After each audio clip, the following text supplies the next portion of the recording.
Picture this. Somewhere in what we now call France 40,000 years ago, a woman lies curled near the dying embers of a fire. The cave around her is silent except for the soft breathing of her family. Outside, the night is complete, absolute darkness. No streetlights, no distant glow of cities, nothing but stars and blackness. Her eyes move rapidly beneath closed lids. She's dreaming. But what is she seeing? Is she running from the cave lion that stalked her group last week? Is she hunting the great auroch, feeling the weight of her spear, the tension before the throw? Maybe she's seeing her mother, dead 2 winters now, offering her food across an impossible distance. Or perhaps she's witnessing something stranger.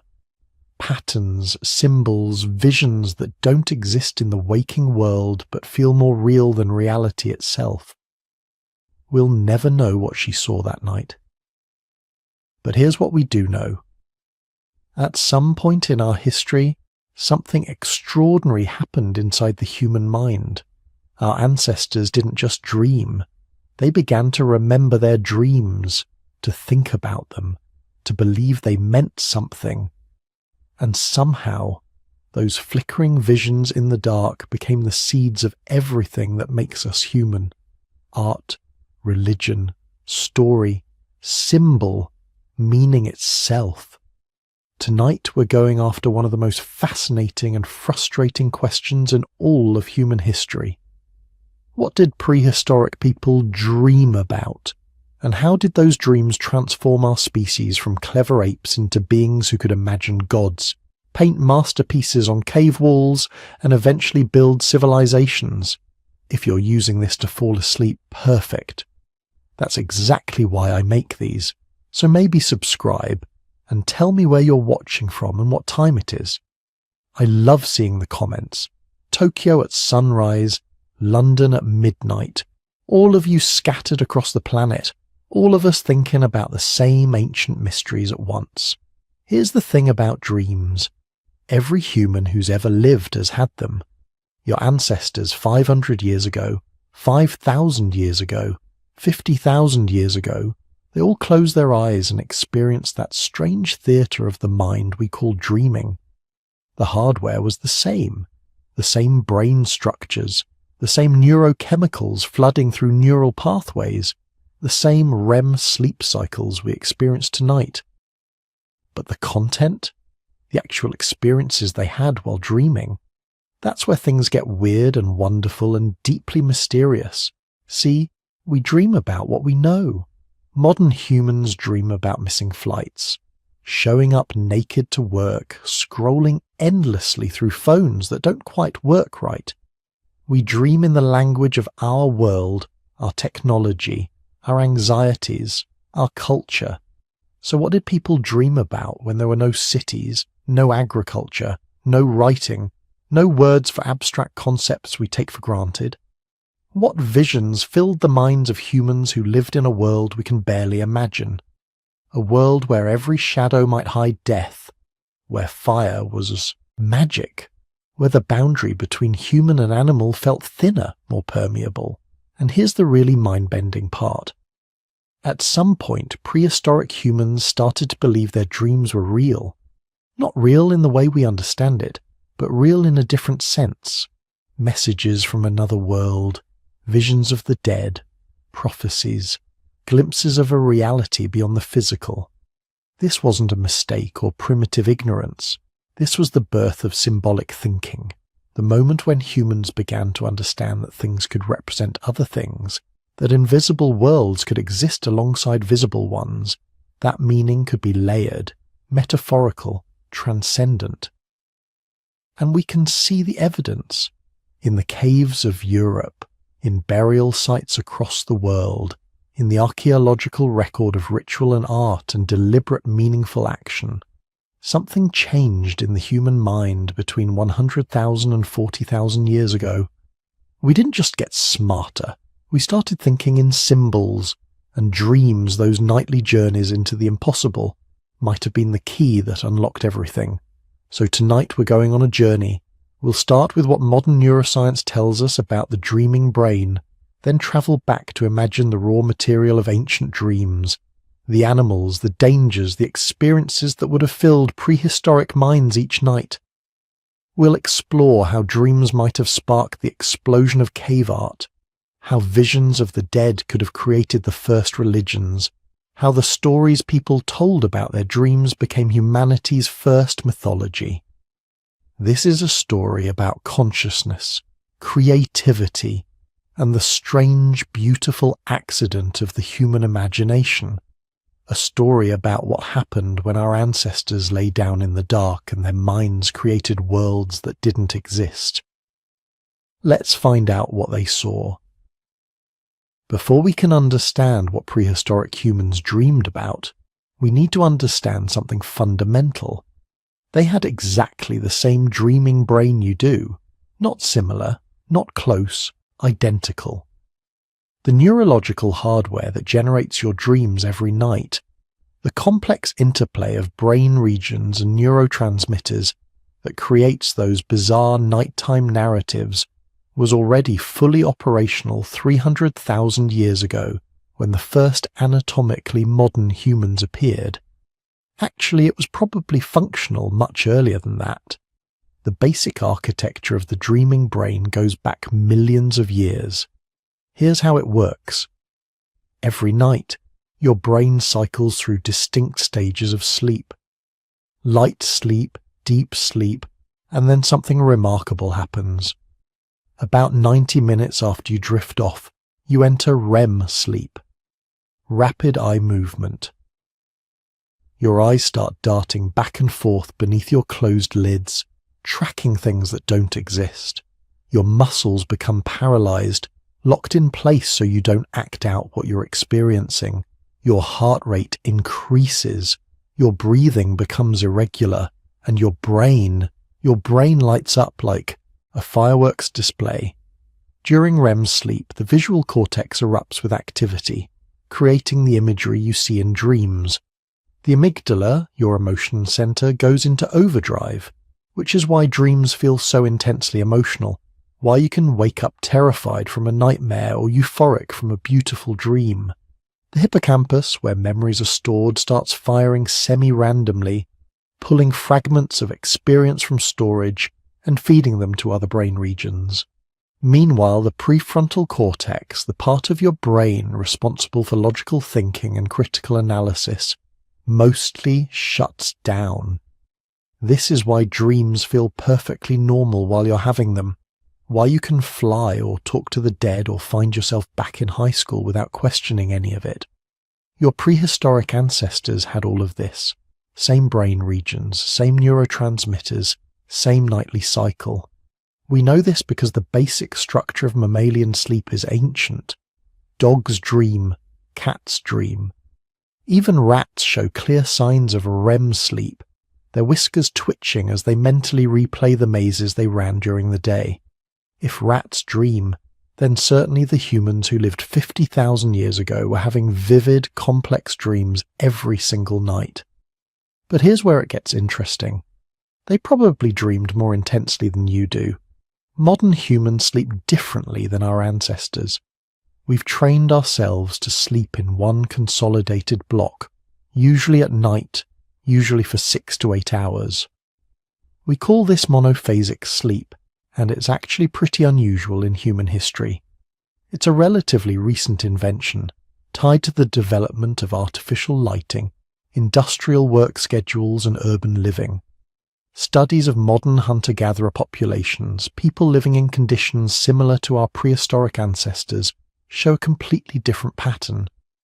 The Hadza people of Tanzania, the San of southern Africa, the Ache of Paraguay, they all practice what researchers call polyphasic or biphasic sleep.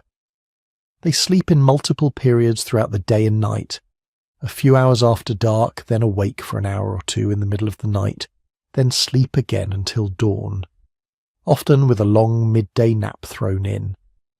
This wasn't laziness or inefficiency. It was actually the optimal survival strategy. That middle-of-the-night wake period served crucial functions. Someone needed to tend the fire, watch for predators, nurse babies. but it also created something else. A liminal state between sleeping and waking, a time when the boundary between dreams and reality became permeable. Anthropologists studying the Hadza have documented what happens during these midnight wake periods. People lie in the darkness, not fully awake, not fully asleep. They talk quietly about their dreams. They interpret visions. They tell stories. The dreams from the first sleep cycle are still vivid, still emotionally present, and people process them together in the dim glow of the fire. This is probably how your ancestors experienced dreams, not as disconnected nighttime experiences that fade quickly in the morning rush, but as events woven into the social fabric of the group, dreams that were discussed, interpreted, remembered, and integrated into the community's collective knowledge. And the fire was crucial. Every night for at least 400,000 years, and probably much longer, human groups gathered around fires. The flickering light created dancing shadows. The smoke drifted and swirled, creating phantom shapes. The crackling and popping of burning wood provided an auditory backdrop. People told stories, sang, performed rituals. Then they slept, their minds primed with all this sensory input, their brains ready to weave it into dreams.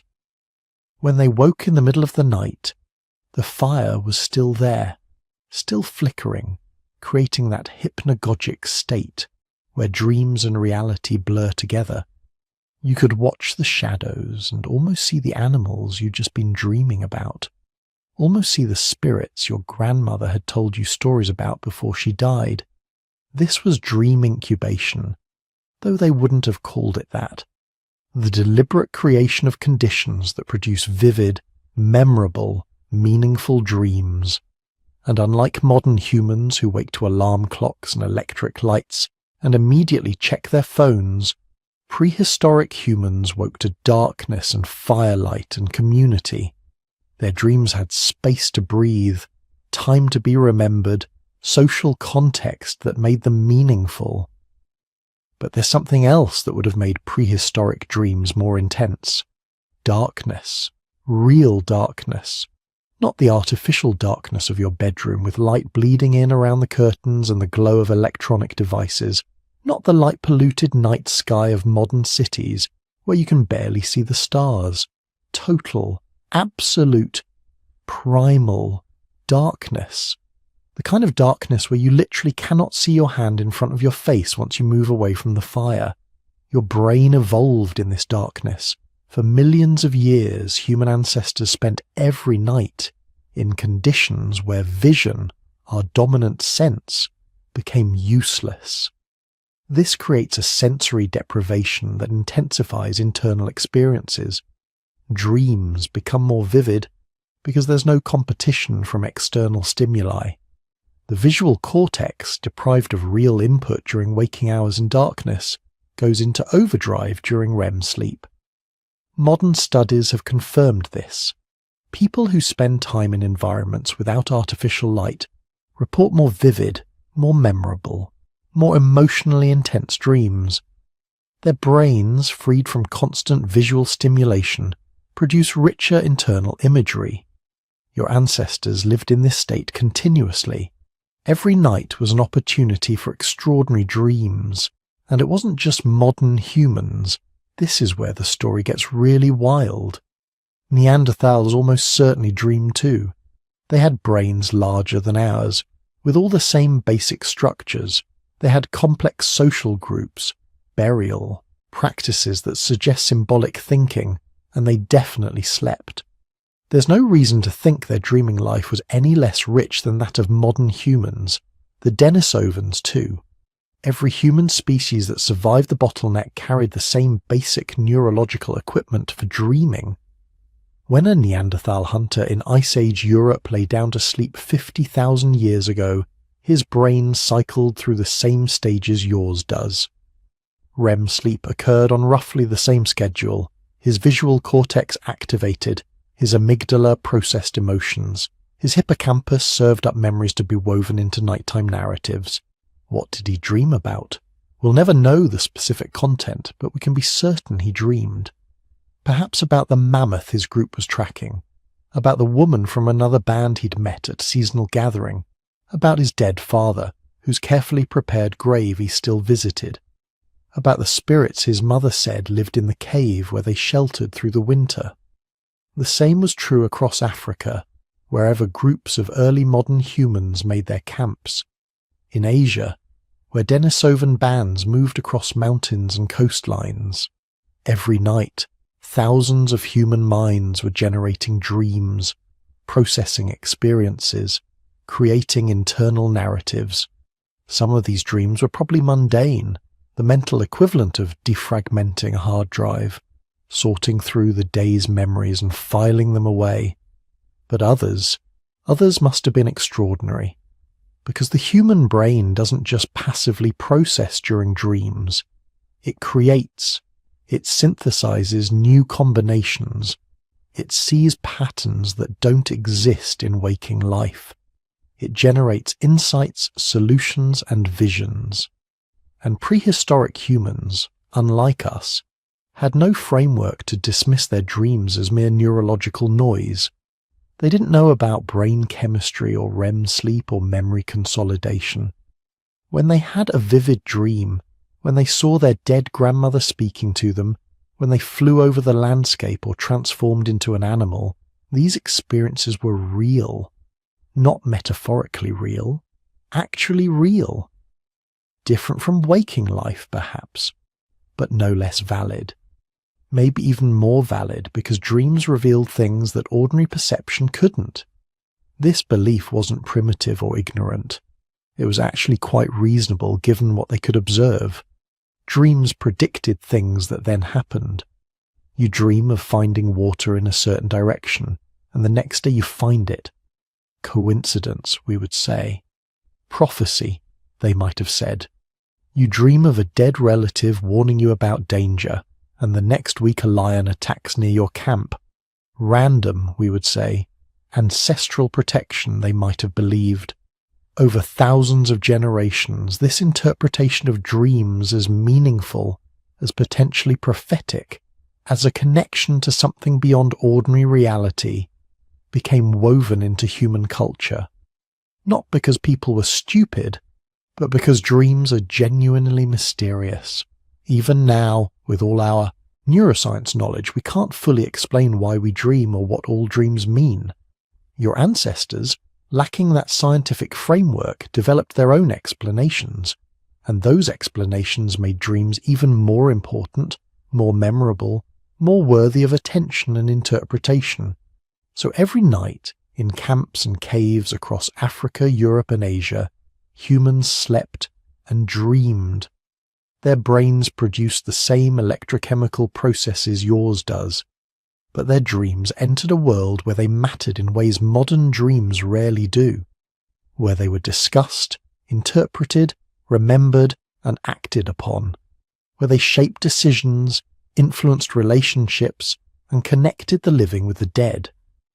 The neurological hardware was identical to yours, but the software, the cultural context that gave dreams meaning, that was something else entirely. And it was shaped by the world they lived in, a world so different from yours that its dreams must have been filled with things you can barely imagine. Before we can understand what prehistoric humans dreamed about, we need to understand the world they lived in. Because dreams don't come from nowhere. They're built from experience, from memory, from the raw material of daily life processed and recombined during sleep. And the world that shaped prehistoric dreams was unlike anything most of us can imagine. Picture a Paleolithic evening, maybe 50,000 years ago. You're part of a band of 25 people camped in a river valley. The sun is setting, and you're gathering around a fire. Not a campfire like you'd make on a weekend camping trip. This fire is everything. It's your heat source, your light, your protection, your social center. Without it, you die. As darkness falls, the world beyond that small circle of firelight becomes something else entirely. Not just dark, but profoundly, absolutely dark in a way that modern humans almost never experience. No streetlights, no distant glow of cities, no flashlights. Just darkness so complete that you literally cannot see your hand in front of your face. And in that darkness, things are moving. You can hear them. The cough of a cave lion somewhere in the distance. The crack of branches as something large moves through the forest. The whoosh of enormous wings as a short-faced owl, with a wingspan of 12 feet, passes overhead hunting for prey. Every sound triggers your threat detection system, activating the same neural circuits that will later reactivate during your dreams. This is the world that shaped prehistoric consciousness, and it was populated by creatures that would seem mythological to us today. Cave bears that stood 12 feet tall on their hind legs and weighed 3,000 pounds. Woolly mammoths and straight-tusked elephants that dwarfed modern elephants. Saber-toothed cats with 7-inch fangs designed to pierce the thick hides of megafauna. Giant ground sloths, massive cave hyenas, dire wolves hunting in packs of 30 or more. These weren't occasional encounters. These were your neighbours, your competitors, your predators, and sometimes, if you were skilled and lucky enough, your prey. Every single day involved life or death calculations. Should we track that mammoth herd even though there are cave lions in the area? Is that rustling in the bushes an edible animal or something that wants to eat us? Can we cross this river, or will the current sweep the children away? Will this plant nourish us or kill us? These experiences didn't just disappear when you fell asleep. Modern neuroscience has shown that the brain uses sleep, particularly REM sleep, to process and consolidate the most emotionally significant experiences of the day. And when every day involves potential death, those are the experiences that get processed most intensely. This led some researchers to develop what's called the threat simulation theory of dreaming. The idea is elegantly simple. Dreams evolved as a kind of virtual reality training program, allowing our ancestors to rehearse responses to dangerous situations without the actual risk of dying. Think about it from an evolutionary perspective. You've got two groups of early humans.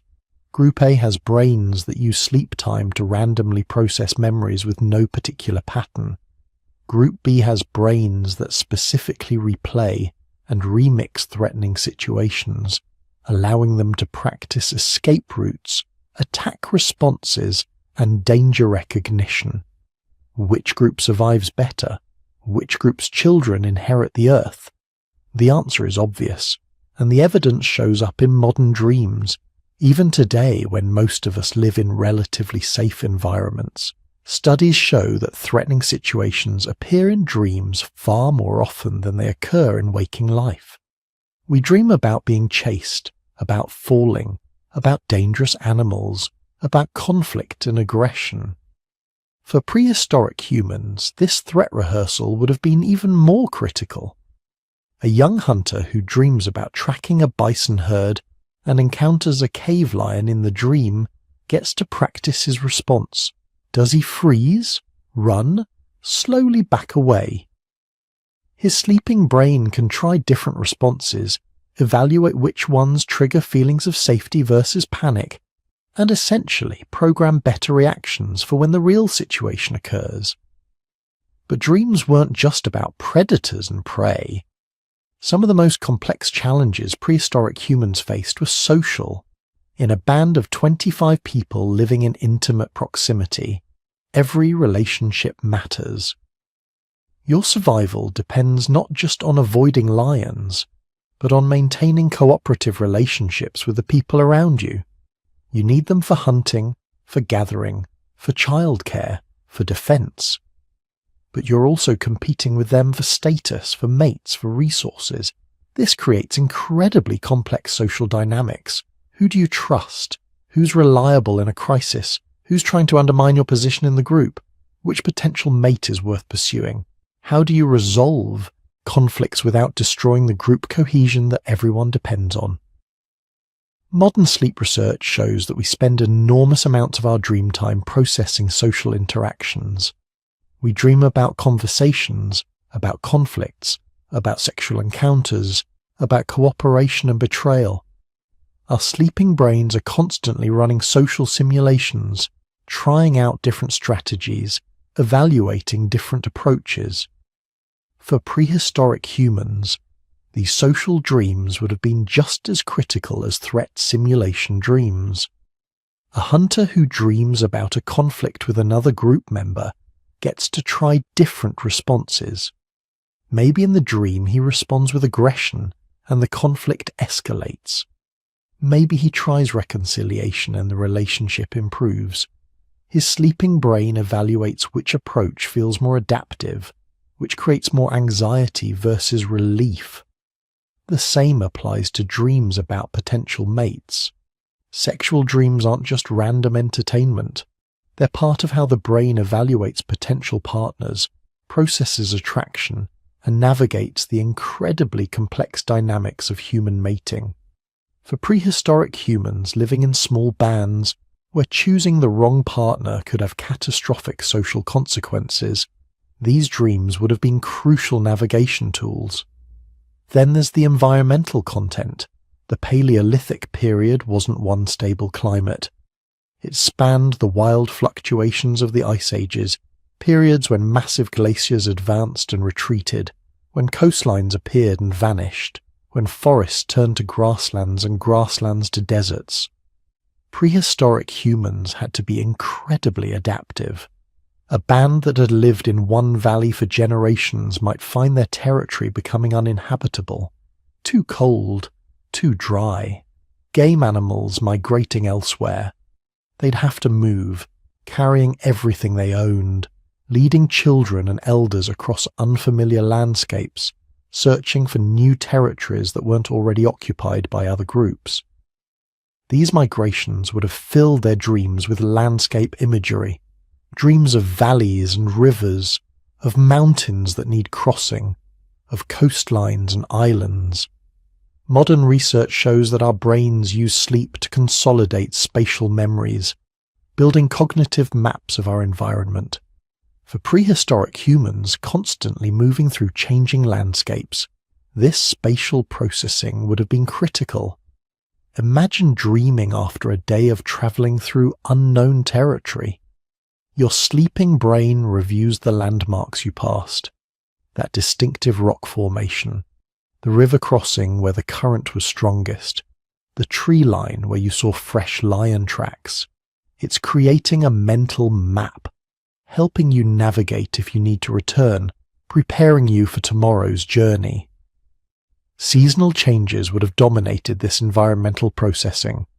The transition from summer abundance to winter scarcity, the timing of animal migrations, the locations of reliable water sources during droughts, the signs that predicted storms or early freezes. All of this information needed to be learned, remembered, and passed on to the next generation, and dreams would have been part of that information consolidation process. But there's another element we need to consider: the sheer sensory richness of the prehistoric world. Modern humans live in relatively monotonous sensory environments. We see the same streets, the same buildings, the same screens every day. We eat the same foods. We experience temperature-controlled environments. Even when we go camping, we bring our civilization with us. Prehistoric humans experience constant sensory novelty. Every day brought new sights, sounds, smells, tactile experiences, the texture of animal fur as you process a kill, the overwhelming smell of a mammoth herd, the taste of a fruit you've never tried before, the sensation of cold water as you ford a river, the particular quality of light during a storm, the sound of wind through a canyon you're exploring for the first time. All of these sensory experiences would flow into dreams, creating a richness of imagery that we might struggle to imagine. Dreams built from genuine wilderness encounters rather than second-hand experiences through screens and books. And throughout all of this, threading through every dream, would be that fundamental experience of darkness, the profound, absolute darkness that descended every night, the darkness that brought vulnerability and danger, the darkness broken only by fire and stars and sometimes the moon. This darkness wasn't just an absence of light, it was a presence, something that shaped consciousness in ways we're only beginning to understand. Recent studies of people living without artificial light show that their dreams are different, more vivid, more emotionally intense, more integrated with waking consciousness.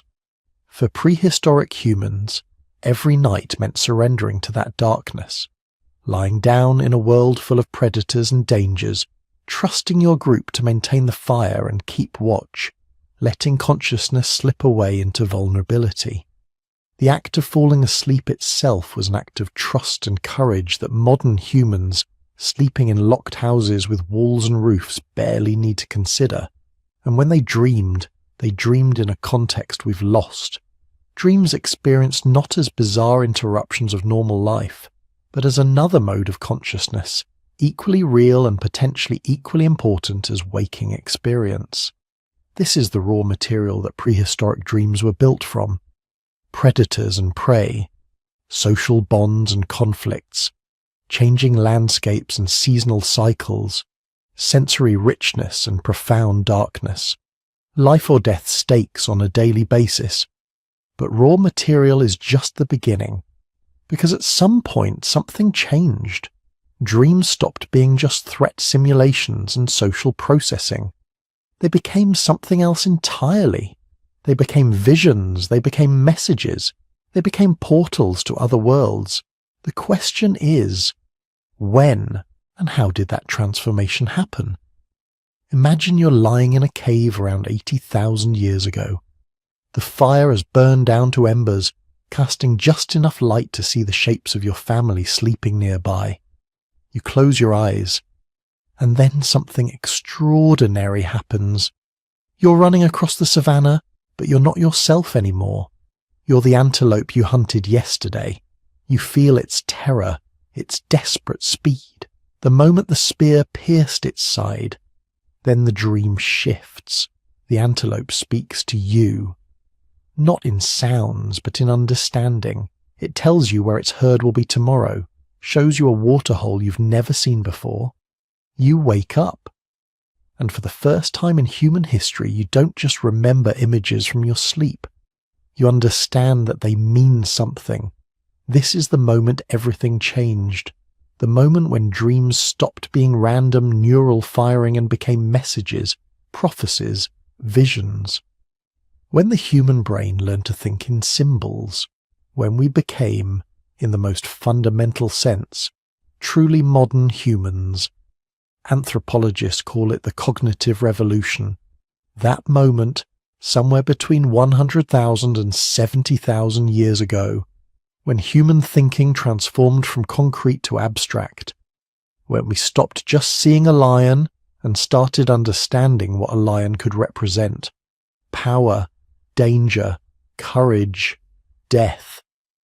When we began to think not just in objects and actions, but in meanings and metaphors.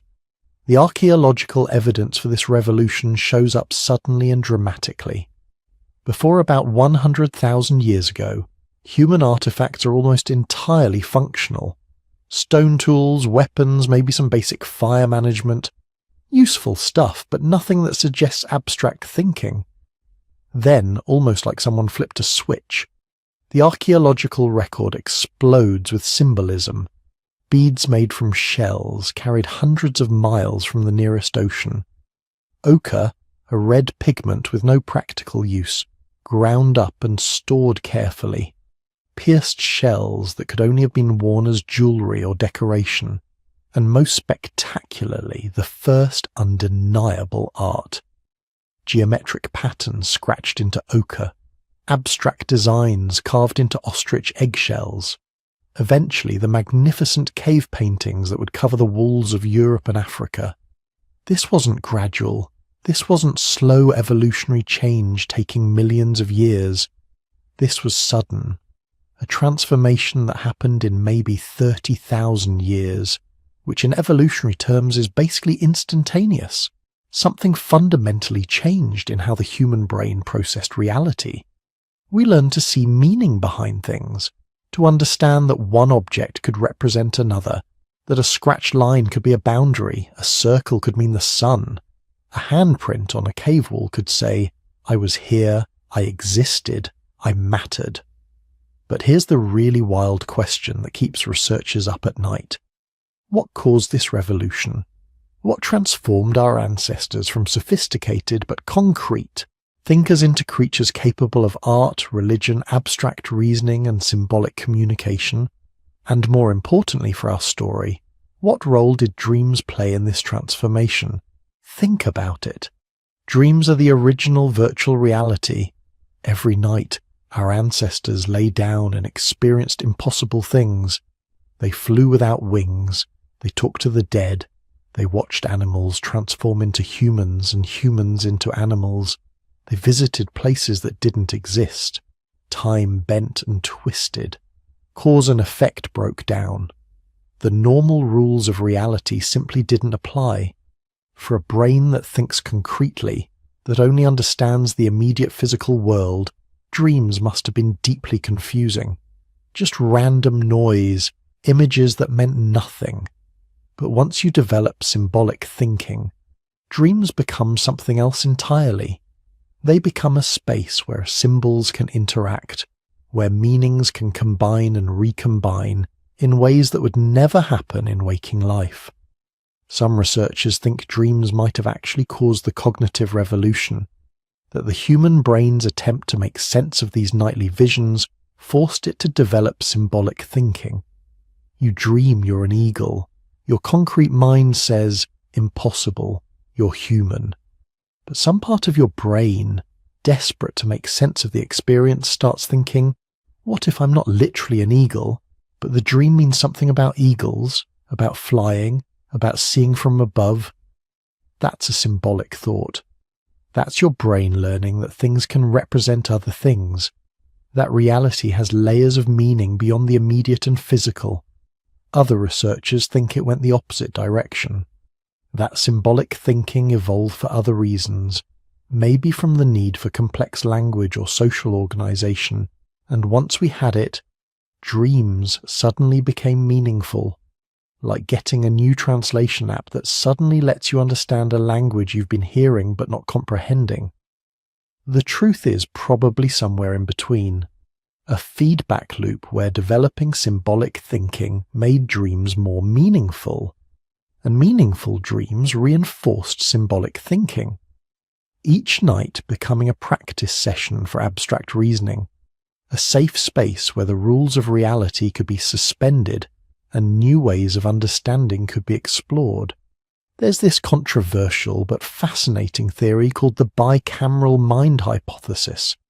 It suggests that early humans experienced their own thoughts differently than we do, that internal voices, inspirations and dreams weren't recognized as coming from within, but were experienced as external voices, the voices of gods, ancestors, or spirits. Now, mainstream science is pretty skeptical of this theory in its full form, but the basic insight is compelling. Early humans probably didn't have the same clear boundary we have between internal and external experiences. Dreams, hallucinations, intense thoughts, they all might have felt equally real and equally external. In this context, dreams wouldn't just be interesting. They'd be supernatural experiences, actual visits to other realms, real communications from beings beyond the physical world. A dream where your dead grandmother spoke to you wasn't a memory or wish fulfillment. It was your grandmother's spirit actually communicating across the boundary between life and death. This explains so much about how human culture developed. Every archaeological culture we've found, from the earliest symbolically thinking humans to the present day, has had beliefs about dreams being meaningful, not just interesting, not just worth thinking about, but actually important. Messages that needed to be interpreted, warnings that needed to be heeded, visions that needed to be shared. For our ancestors around 80,000 years ago, a symbolic thinking was emerging and spreading through human populations. Dreams must have been revolutionary.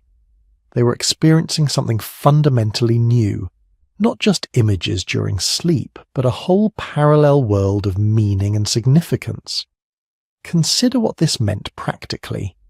You're a hunter in a small band, and you dream about a waterhole in a direction you've never explored. Do you ignore it as just random neural noise, or do you follow the dream, treating it as genuine information about the world? In a brain without symbolic thinking, the question doesn't even arise. The dream is just confusion, quickly forgotten. But in a brain with symbolic thinking, the dream becomes data. Maybe not as reliable as direct observation, but information nonetheless. Information that could lead you to water during a drought. Information that could save your family's life. So you follow the dream. And maybe one time in 10, one time in 20, you actually find water roughly where the dream suggested. Not because the dream was supernatural, but because your sleeping brain was processing patterns and information you'd noticed, but not consciously registered. Slight changes in vegetation indicating underground water, flight patterns of birds, subtle terrain features that suggested drainage patterns. Your conscious mind didn't put it together, but your dreaming brain, free from the constraints of logical thinking, made the connection. The dream wasn't mystical, but it was useful, and for a human living on the edge of survival, useful dreams would be selected for just as surely as useful genes. This is where dreams and evolution intersect in the most fascinating way. Brains that could generate useful symbolic dreams, and more importantly brains that could recognize and act on symbolic meaning in dreams, would have significant survival advantages. Over thousands of generations, this selection pressure would wire human brains for symbolic dreaming and symbolic interpretation. The archaeological evidence suggests this happened fast. By 70,000 years ago, humans everywhere we find them show signs of symbolic thinking. They're making art, wearing decorations, conducting rituals. They're living in a world of meaning, not just objects. And that means they're dreaming in symbols too. Picture that moment of transformation. A child, maybe around 50,000 years ago, having what might be humanity's first truly symbolic dream. Not just images of things that happened or fears of things that might happen, but actual metaphor, dreaming of a seed becoming a tree and understanding it as a symbol of growth, of potential, of time and transformation. That child wakes up changed. They've experienced meaning itself. They've felt what it's like when something represents something else, when the concrete becomes abstract, when reality has layers. They try to explain it to their parents, their tribe. Maybe they scratch shapes in the dirt, trying to capture what they saw. The seed, the tree, the connection between them. It's clumsy, inadequate, but it's communication. It's the beginning of art, of metaphor, of all the symbolic thinking that would eventually build civilizations. And it started in dreams, in that liminal space between waking and sleeping where the rules of reality soften and the impossible becomes, for a moment, real. Where a human brain could learn to see meaning behind things, patterns within patterns, symbols within symbols. We'll never know exactly how it happened. We can't observe the moment when our ancestors' dreams transformed from noise into meaning. But we can see the results, written in ochre and carved in stone, painted on cave walls and threaded on shell beads, the evidence that humans learned to think symbolically. and in doing so learn to dream in a way no other species ever had or ever would. What came next changed everything. Because once you can think symbolically, once your dreams carry meaning, you can do something entirely new, something that would define human culture forever. You can create permanent records of those dreams. You can make your visions last beyond the moment of waking. You can share your dreams not just through words that vanish in air, but through images that persist through time. You can paint your dreams on the walls of caves.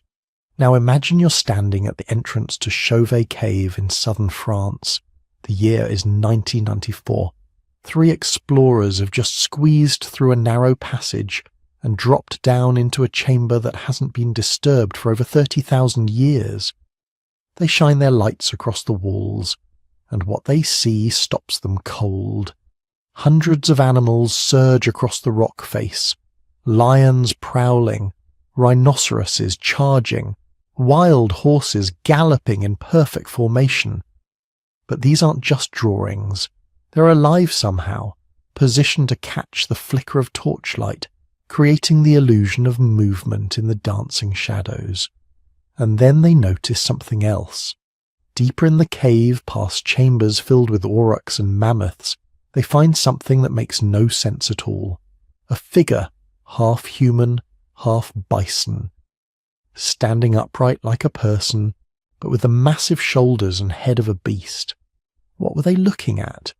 What had compelled someone 30,000 years ago to crawl deep into the earth and paint impossible creatures on cave walls? Here's the thing that most people don't realize about Paleolithic cave art. These weren't living spaces.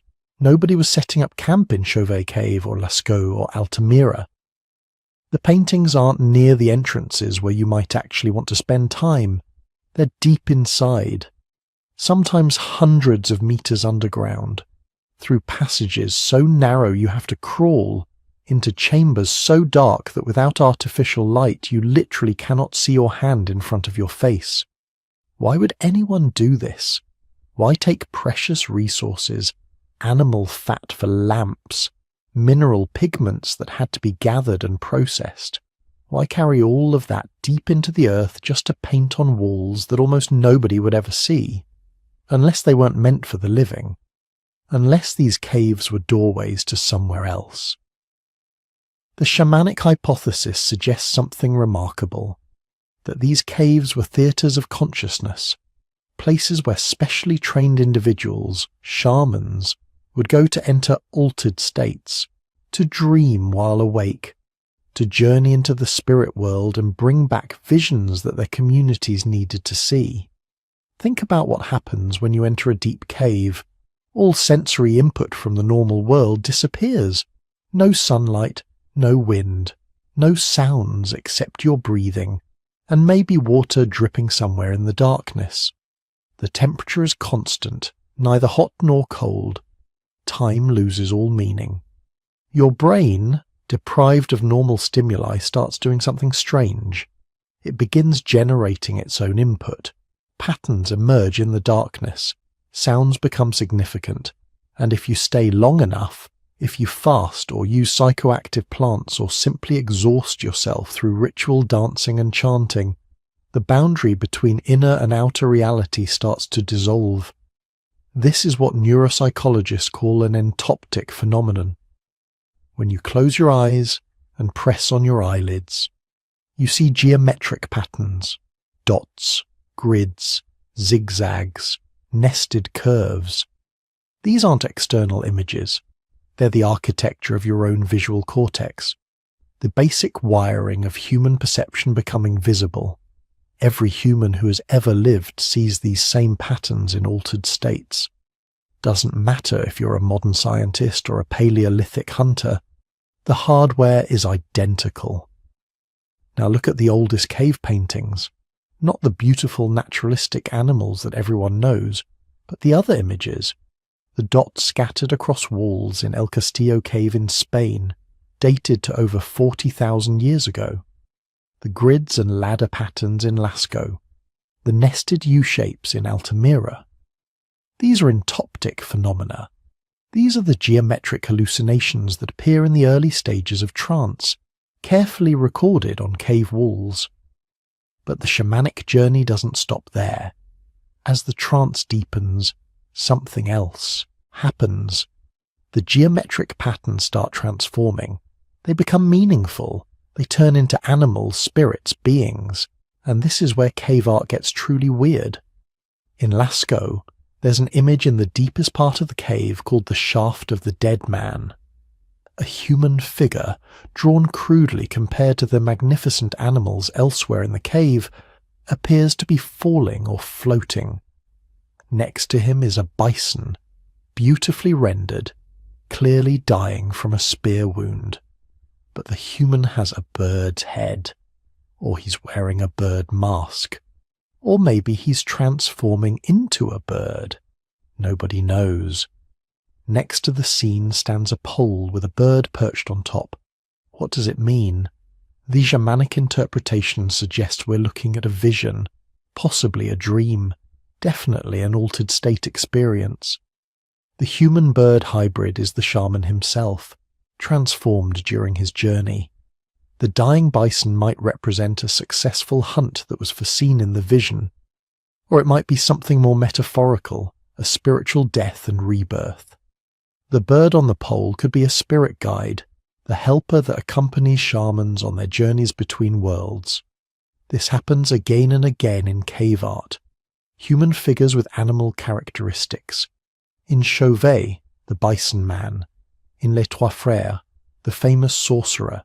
A figure with human legs, a horse's tail, a bison's head, and owl's eyes. In Gabelou Cave, a figure that's half human, half reindeer. These aren't gods exactly. Not yet. They're something else. They're transformations. They're the experience of ego dissolution that happens in deep trance states, when the boundary between self and other disappears, when you become the animal you're hunting, when you merge with the spirit world. And then there are the handprints, hundreds of them, in caves all across Europe and beyond. Most are negative prints, made by placing a hand on the wall and blowing pigment around it, leaving a shadow, an absence, a ghost hand reaching through millennia.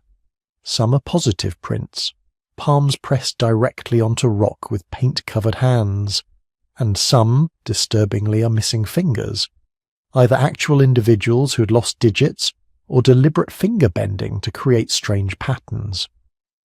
These handprints cluster around the painted animals, the geometric patterns, the hybrid figures. They're saying something. Maybe I was here. Maybe this vision belongs to me. Maybe I reach through the membrane between worlds and touch the other side. When you stand in front of these handprints today, 30,000 years later, you can place your own hand over them and match perfectly. The person who made that print had a hand exactly like yours. Same bone structure, same proportions. They were human in every way that matters. But their minds were doing something extraordinary. They were using these caves as engines of vision, as amplifiers of the dreaming consciousness. The acoustic properties support this. Many painted chambers have remarkable resonance. A low hum in Lascaux's Hall of Bulls fills the entire space with sound that seems to come from everywhere and nowhere. Experiments have shown that the most densely painted areas often correspond to locations with the strongest acoustic effects. Sound and vision merging, creating a fully immersive altered state experience. The caves themselves might have been chosen specifically for their womb-like qualities. Narrow passages forcing you to squeeze through, to be reborn into the darkness. Chambers that open up like organs of the earth. Formations that look like curtains, cascades, frozen waterfalls of stone. You're inside something, inside the body of the world maybe, inside the collective unconscious of your tribe, inside the dreaming mind of existence itself. And what did they see there? What visions emerged from the darkness that were important enough to record permanently on stone? They saw the animals they lived with, but not as they appeared in daylight. These are dream animals, spirit animals, archetypes. The horses in Chauvet don't just stand there. They flow across the rock, their lines following natural contours, emerging from cracks and bulges as if they're swimming up from inside the stone itself. The artists use the three-dimensional topology of the cave walls to create the illusion of depth, of movement, of animals that exist in multiple dimensions simultaneously. They saw themselves transformed. The hybrid figures aren't monsters, they're possibilities. They're the experience of becoming other, of shedding human consciousness and taking on animal perception. Every hunter knows this experience, at least partially. That moment when you stop thinking about the deer and start thinking like the deer. When prediction becomes empathy, becomes merger. The shaman in the cave was perfecting this, using trance states to achieve complete transformation, to fully embody the animal they needed to understand. They saw patterns, the underlying structure of reality, the geometric framework that consciousness uses to construct experience. And they recorded these faithfully, leaving evidence that human perception hasn't changed in 40,000 years. We see the same patterns in meditation, in hypnagogia, in sensory deprivation. The same grids, the same spirals, the same nested curves, the same basic forms that consciousness uses to build worlds. But here's what really makes you wonder. These paintings aren't distributed randomly through the caves. They're placed very specifically, often in the most difficult to reach locations, chambers where you have to crawl through water, squeeze through gaps barely wide enough for a human body, climb down shafts using nothing but fingerholds in wet stone. Why put art there? Unless the journey itself was the point. Unless the act of penetrating deeper into the earth, of overcoming obstacles, of risking danger in pursuit of vision, was itself part of the ritual, part of the dream work. Some paintings are placed so high on chamber walls that you'd need scaffolding to create them. Archaeological evidence shows they did build scaffolds, carefully constructed from wood that had to be carried deep underground. Imagine the effort, the planning, the determination to place a specific image in a specific location. That's not decoration, that's cosmology. That's mapping the spirit world onto physical space. These weren't art galleries, they were laboratories of consciousness.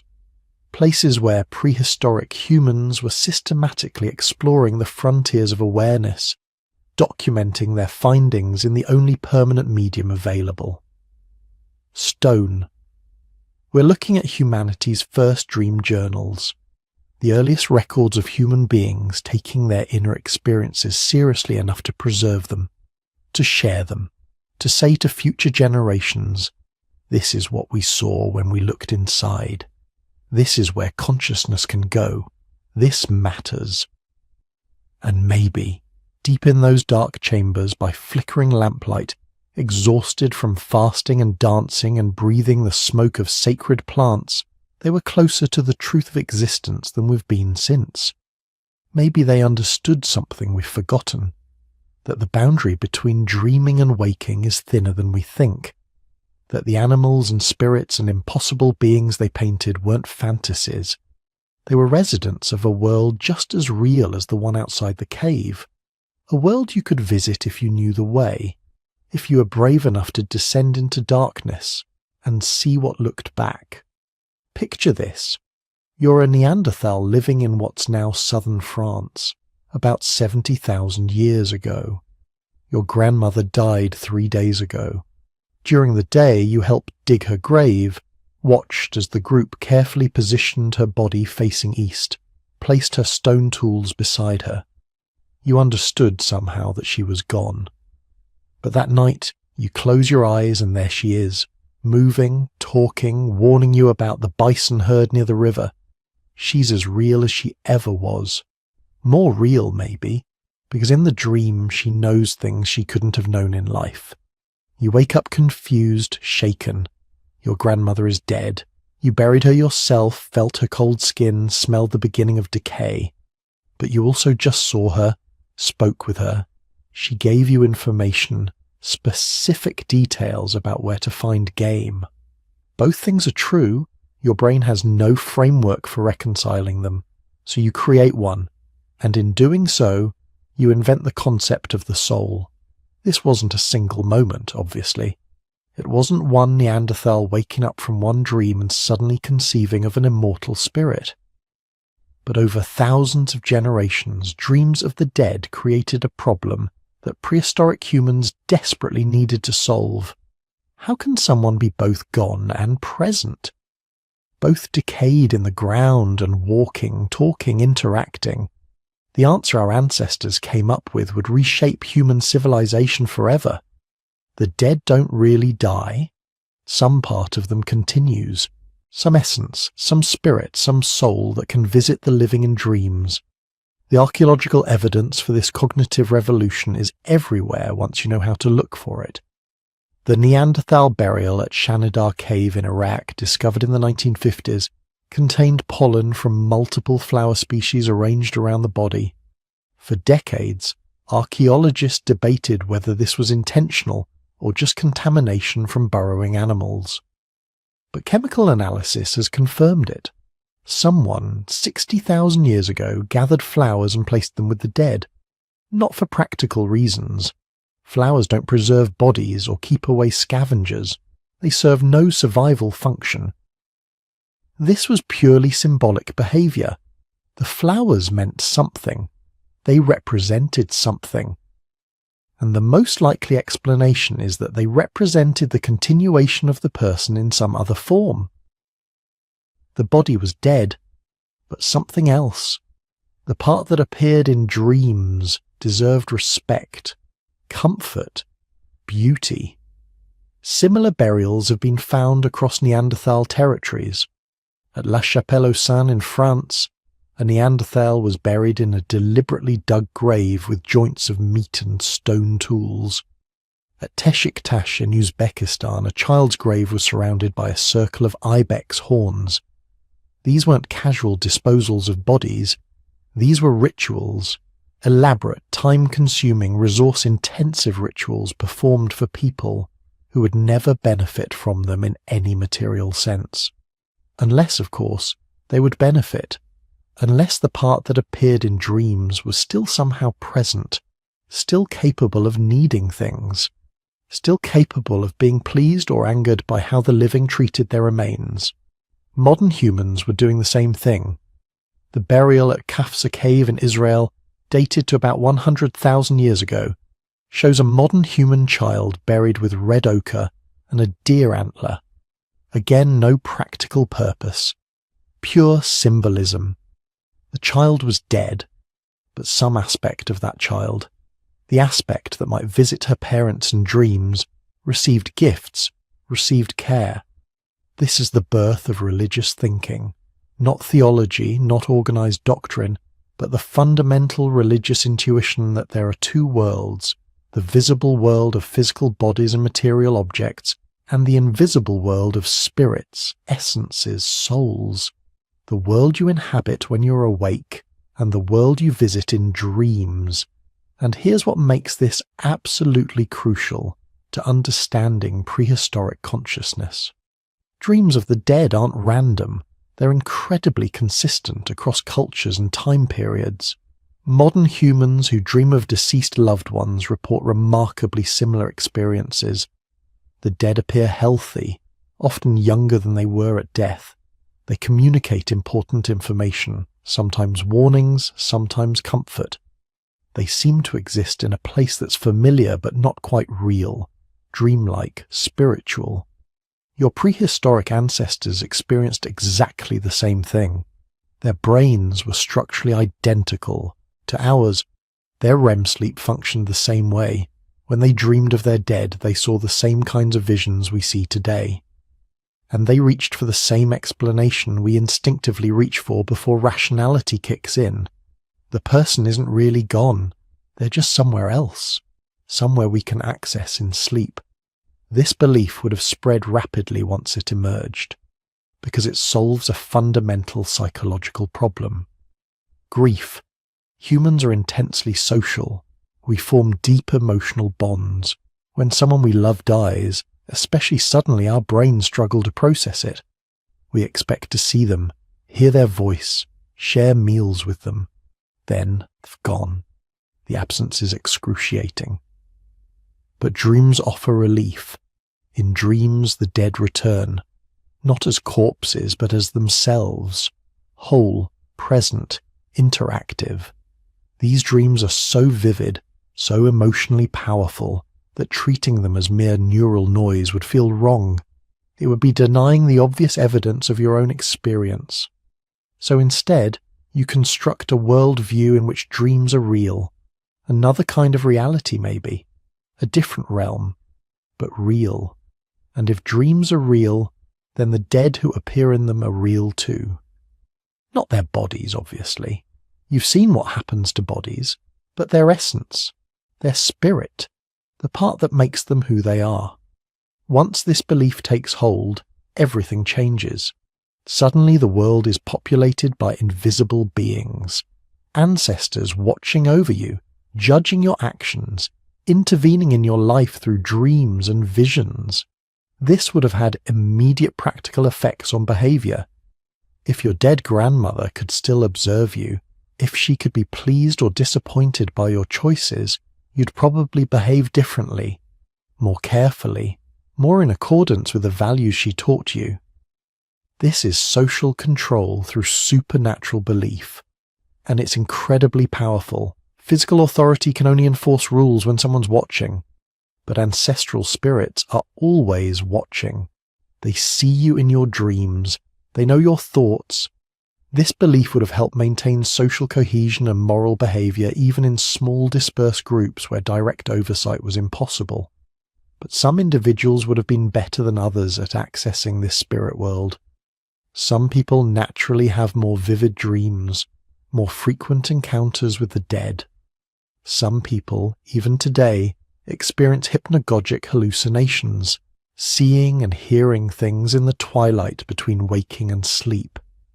In prehistoric populations, these individuals would have become specialists, the first shamans. Shamanism is found in virtually every human culture. From the Arctic to the Amazon, from Africa to Australia, small-scale human societies develop specialists who can deliberately enter altered states of consciousness and interact with the spirit world. They use different techniques, drums, fasting, psychoactive plants, but the core practice is universal. The shaman leaves ordinary reality and travels to the realm where ancestors and spirits dwell. This practice almost certainly predates modern human expansion out of Africa. The neural capacities required are present in all human populations. The psychological needs it addresses are fundamental to human experience, and the archaeological evidence of elaborate burials and symbolic behavior among Neanderthals suggests they too might have had individuals who specialized in mediating between the living and the dead. Imagine being that person in your group, the one whose dreams are more vivid, more consistent, more apparently meaningful than others. You dream of the hunt before it happens. You dream of your grandfather, and he tells you where to find water during a drought. You wake up, share your dreams, and events unfold as predicted. Not every time, but often enough that patterns emerge. Often enough that people start asking you to dream for them, to seek guidance from the ancestors on their behalf. You develop techniques to make this more reliable. You isolate yourself before sleep. You fast, making yourself lightheaded, more susceptible to visions. Maybe you discover certain plants that make dreams more intense, more memorable. You create rituals, repetitive actions that signal to your brain that you're about to enter sacred space. And gradually you become something your group has never had before, a religious specialist, someone who can navigate between worlds. This is the foundation of every religious tradition that would follow. Priests, prophets, oracles, medicine men, they all trace back to these prehistoric individuals who claimed special access to the realm of spirits, the realm they visited in dreams. But these early shamans weren't just providing comfort or maintaining social order. They were creating an entirely new category of human experience, sacred experience. The feeling that certain times, places, and actions are different from ordinary life, set apart, connected to something deeper and more permanent. When you entered a cave to dream of your ancestors, that cave became sacred space. When you painted images of the visions you saw there, those images became sacred objects. When you performed the rituals that helped induce visionary states, those actions became sacred practices. You were creating religion, not as a system of beliefs about gods and afterlife that would come much later, but as a lived experience of connection to something beyond the immediate physical world. And all of it started with a simple, universal, human experience of dreaming about someone you loved who died.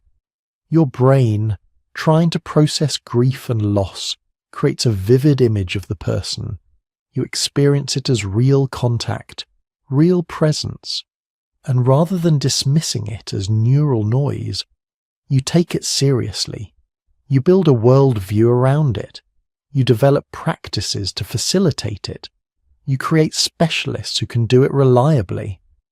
Within a few thousand generations, every human population on Earth has developed some version of ancestor veneration, some belief that the dead persist in another realm, some practice of communicating with them through dreams and visions. The details vary wildly, but the core intuition is universal. Death isn't the end. The spirits continue, and in dreams we can still reach them. We're all descendants of people who believed this, all products of cultures shaped by the conviction that another world exists parallel to this one, a world we visit in sleep, a world where the dead still live, and whether or not that belief reflects any objective reality, it transformed human civilization. It gave us our first sense of the sacred, our first religious experiences, our first glimpse of something beyond mere survival. All from the mystery of why the dead keep appearing in our dreams. Picture a night 40,000 years ago. Somewhere in what's now southern France, a band of humans huddles around a fire. The darkness beyond the flames is absolute, pressing in from all sides. In that darkness live lions, hyenas, bears. But inside the firelight circle, there's safety, warmth, and something else. Stories. One of the hunters begins to speak. His voice rises and falls with an urgency that commands attention. He's describing something he experienced while sleeping. A vision. In this vision, he says, he flew. Not like running or jumping, but actual flight, soaring above the valley like a raven. He saw the herds from above, saw the patterns they made moving across the landscape, saw the best places to intercept them. The others listen intently, some nod. They've had similar experiences, these night visions, these adventures that happen when the body sleeps but the mind travels. They're important. They mean something. What you're witnessing is the birth of mythology, the moment when dreams stopped being private experiences and became shared narratives, stories that would be told and retold, refined and embellished, until they became the founding myths of entire cultures. This wasn't a sudden invention. It was an evolutionary process that probably began as soon as humans developed language sophisticated enough to describe internal experiences. But the archaeological record suggests something accelerated around 40,000 to 50,000 years ago. That's when we start seeing the explosion of symbolic art, the elaboration of burial practices, the evidence of complex ritual behavior. Something was changing in the human mind, and dreams were at the center of it. Think about what dreams would have meant to prehistoric humans. They had no concept of neuroscience, no understanding that dreams were generated by their own sleeping brains. To them, dreams were experiences, real journeys to other realms, encounters with beings that existed somewhere beyond waking reality. When a hunter dreamed of speaking with his dead father, that wasn't metaphor. His father's spirit had actually visited him. When a gatherer dreamed of transforming into a deer, she had genuinely experienced that transformation, at least in some reality parallel to the waking world. This interpretation wasn't primitive or naive. It was logical. Dreams felt real. The emotions were real. The sensory experiences, seeing, hearing, sometimes even touching and tasting, were indistinguishable from waking experiences. Why would you assume they were less valid than what happened when your eyes were open? So dreams became data, information from another realm, messages from ancestors, warnings from spirits, glimpses of possible futures. And like all important information, they needed to be shared, discussed, interpreted by the group. The campfire became the first theatre. The dream recitation became the first performance art. And gradually, certain dream narratives began to take on lives of their own. Here's where it gets really interesting.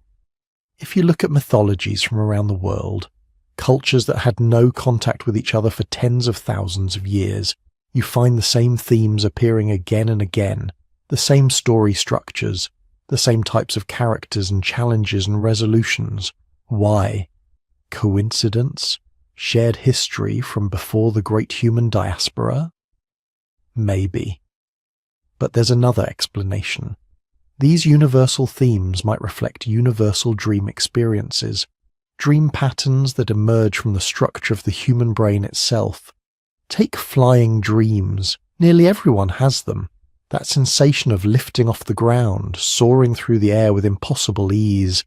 It's one of the most commonly reported dream experiences across all cultures and time periods. Now look at mythology. How many cultures have stories of humans who could fly or transform into birds? The answer is essentially all of them. Bird symbolism shows up in the earliest cave art. Shamanic traditions worldwide involve spiritual flight, the soul taking bird form to travel to other realms. Ancient Egyptian, Mesopotamian, Greek, Norse, Chinese, Polynesian, Native American mythologies all feature humans becoming birds or bird-human hybrids. Could this near-universal mythological theme have originated from the near-universal experience of flying dreams? It's not hard to imagine. A prehistoric dreamer wakes from a vivid flight dream. She describes it around the fire. Others share similar experiences. Gradually, these individual dream reports coalesce into a shared narrative. The idea that humans have a bird self, a spirit form that can fly. From there, it's a small step to ritual practices designed to invoke that bird self. Wearing feathers, performing bird-like movements, entering trance states to deliberately access the flying experience. The dream becomes myth. The myth becomes ritual. The ritual reinforces the myth. Transformation dreams work the same way. Dreams where you become an animal or another person are incredibly common. The sense of inhabiting a different body, seeing through different eyes, having different abilities. It's disorienting, powerful, often deeply memorable. And what do we find in mythologies worldwide? Shapeshifters, humans who can become wolves, bears, jaguars, seals, gods who take animal forms, animals who can become human.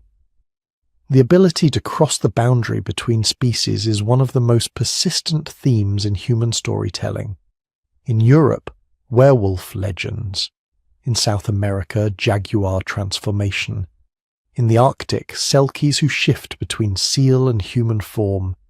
In Asia, fox spirits. In Africa, hyena people. Every culture, every continent, variations on the same essential theme. Humans becoming animals, animals becoming humans. These aren't just random stories. They're too consistent, too widespread. They reflect something fundamental about human consciousness. and that something is probably the experience of transformation dreams, where the boundaries of identity become fluid and the impossible becomes temporarily real. But perhaps the most profound dream influence on mythology comes from what scholars call the hero's journey. This narrative pattern, identified by mythologist Joseph Campbell, appears in stories across virtually all human cultures. A protagonist leaves the ordinary world, faces trials in a special realm, gains power or knowledge, and returns transformed. It shows up in ancient Mesopotamian epics, Greek hero myths, Hindu scriptures, African folk tales, Polynesian legends, stories separated by thousands of years and thousands of miles, all following essentially the same structure. Why? Campbell argued it reflected universal human psychological experiences, but there's another possibility. It might reflect universal dream structure. Think about how dreams typically unfold. You find yourself in a situation, often strange or challenging.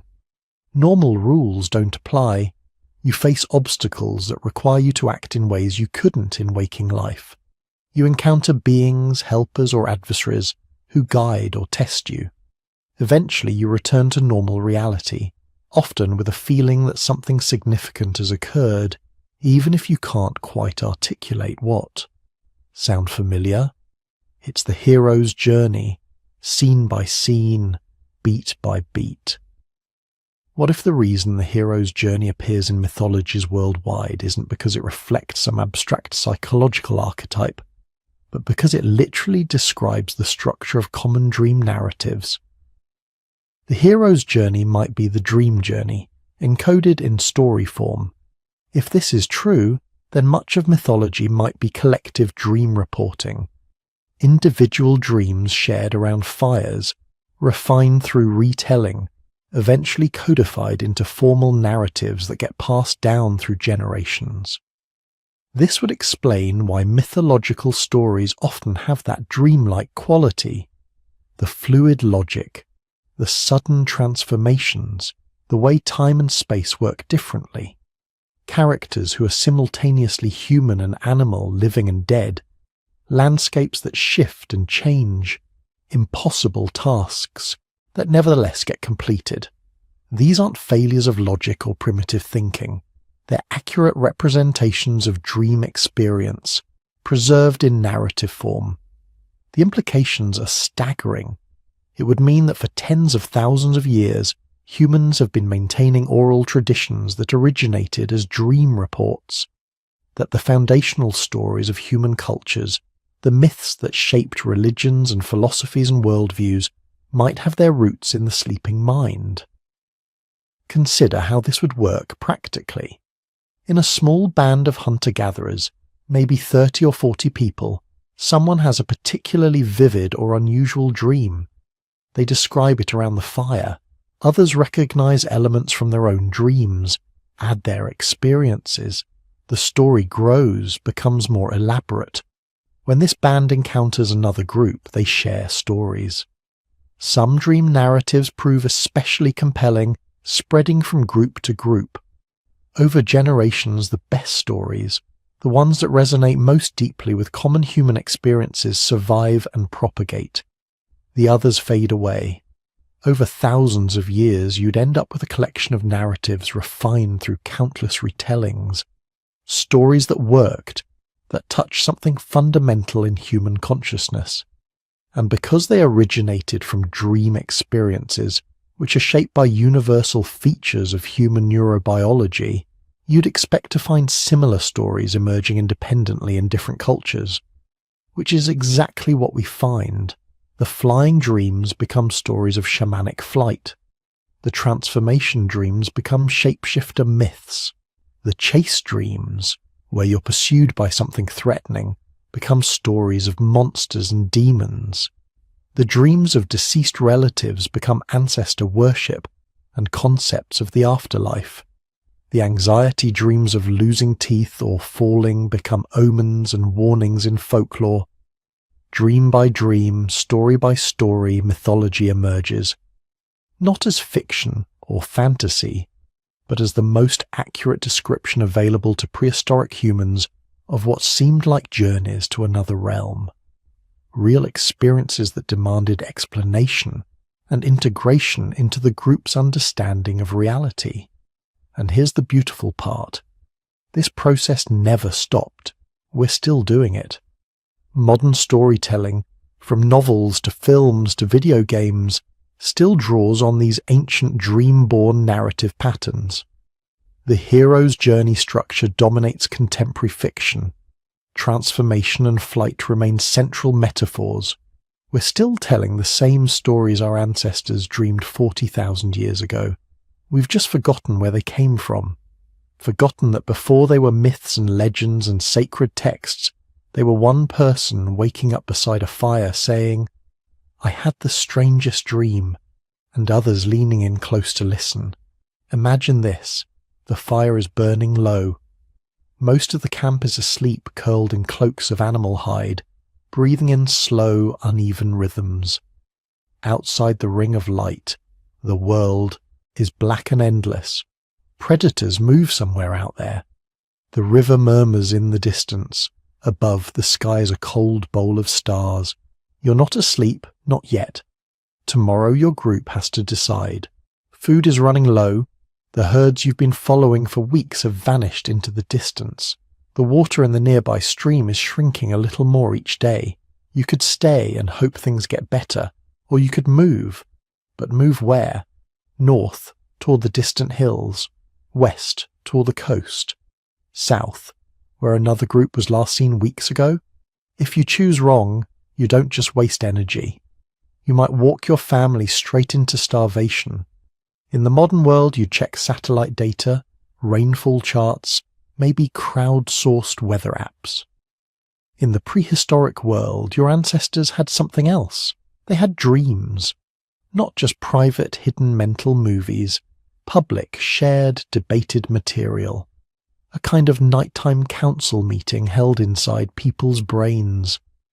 And in a world where one bad decision could mean extinction, those dreams could start to look a lot like prophecies. During the day, your ancestors' brains were overloaded. Every moment was filled with decisions that had to be made now. Is that rustle in the grass a predator? Is that stranger a threat? Is that cloud formation a sign of coming storms? There was no pause button, no quiet office to sit and think, no notebook to spread out information and see how it all fit together. So their brains did something clever. They waited until everyone lay down.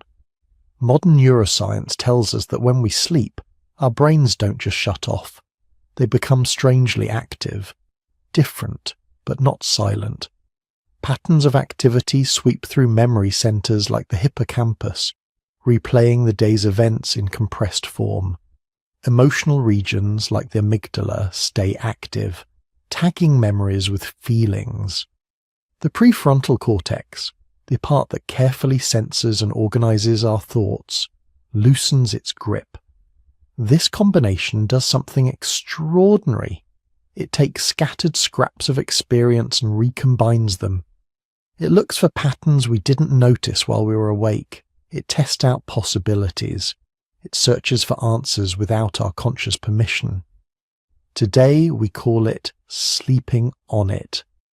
We know that if you study a problem and then sleep, you're more likely to wake up with a solution, or at least a better sense of direction. Musicians learn songs faster if they sleep between practice sessions. Gamers unconsciously improve at complex tasks after a night's rest.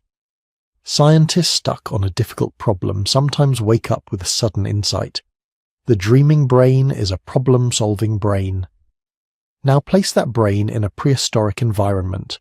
No writing, no maps, no weather forecasts, no spreadsheets. The only storage device for information is the nervous system itself.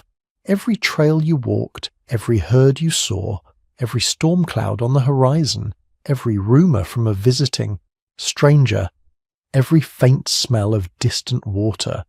You carried it all in your head. At night, while your body rested by the fire, your brain ran the data. Think of a hunter who has spent days tracking a herd. He's noticed tiny signs without fully realizing it. The way the grass lies in certain valleys, the direction the wind carried the animal's scent last season, the subtle dryness in the air. He lies down by the flames, his muscles aching, his stomach half empty. In his dreams he sees the herd again. But now, in the dream, they aren't where he left them. They are further east, beyond a ridge he hasn't yet climbed. Maybe the dream adds details, clouds piling up over that ridge, a glint of water in a distant hollow, vultures circling in the sky. When he wakes, he doesn't think, "My hippocampus recombined stored perceptual traces to generate a probabilistic model of ungulate movement." He thinks, "I saw them, in the night, east." To us that sounds like intuition. To him, living in a world without neuroscience, that feels prophetic. We know from modern sleep research that the brain is exceptionally good at this unconscious calculation.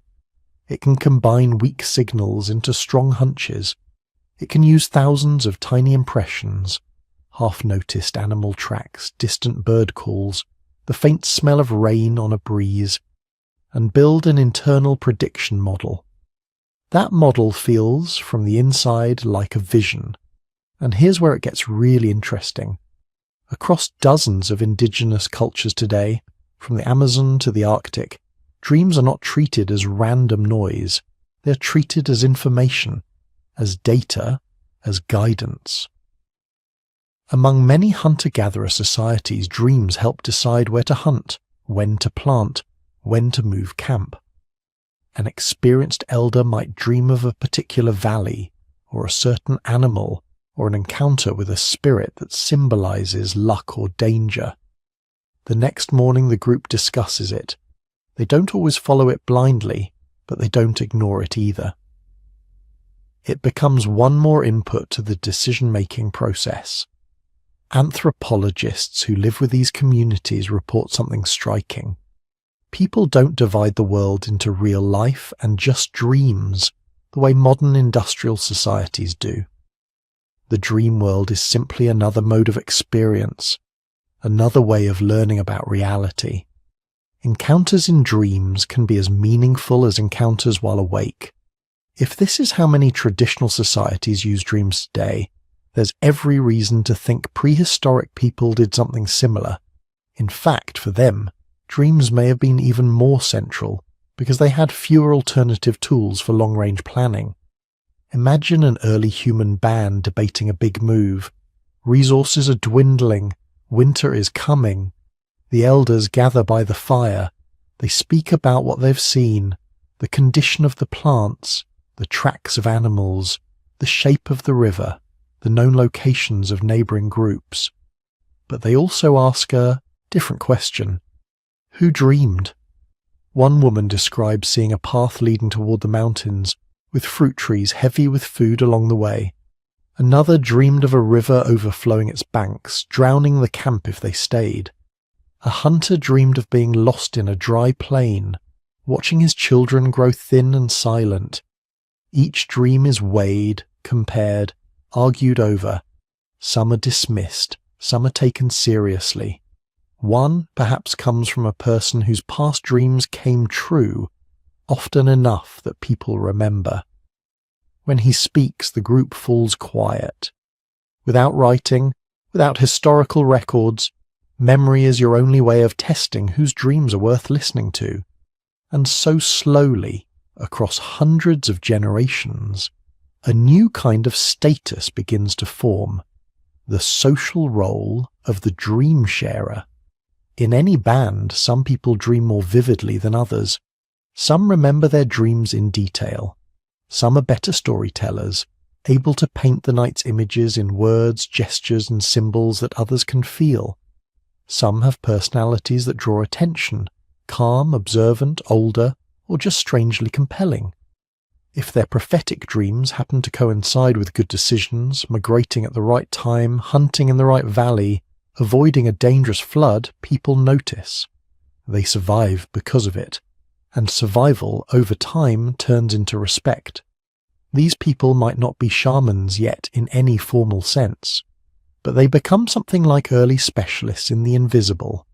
Their authority doesn't come from physical strength or hunting skill. It comes from their perceived connection to a deeper pattern, a hidden layer of reality that shows itself in dreams. In a world where everything important is uncertain, the weather, the herds, rival groups, predators, anyone who seems to reduce that uncertainty even a little becomes valuable. We can imagine how this might have played out. A group is split on whether to move. One faction argues for staying, another for leaving.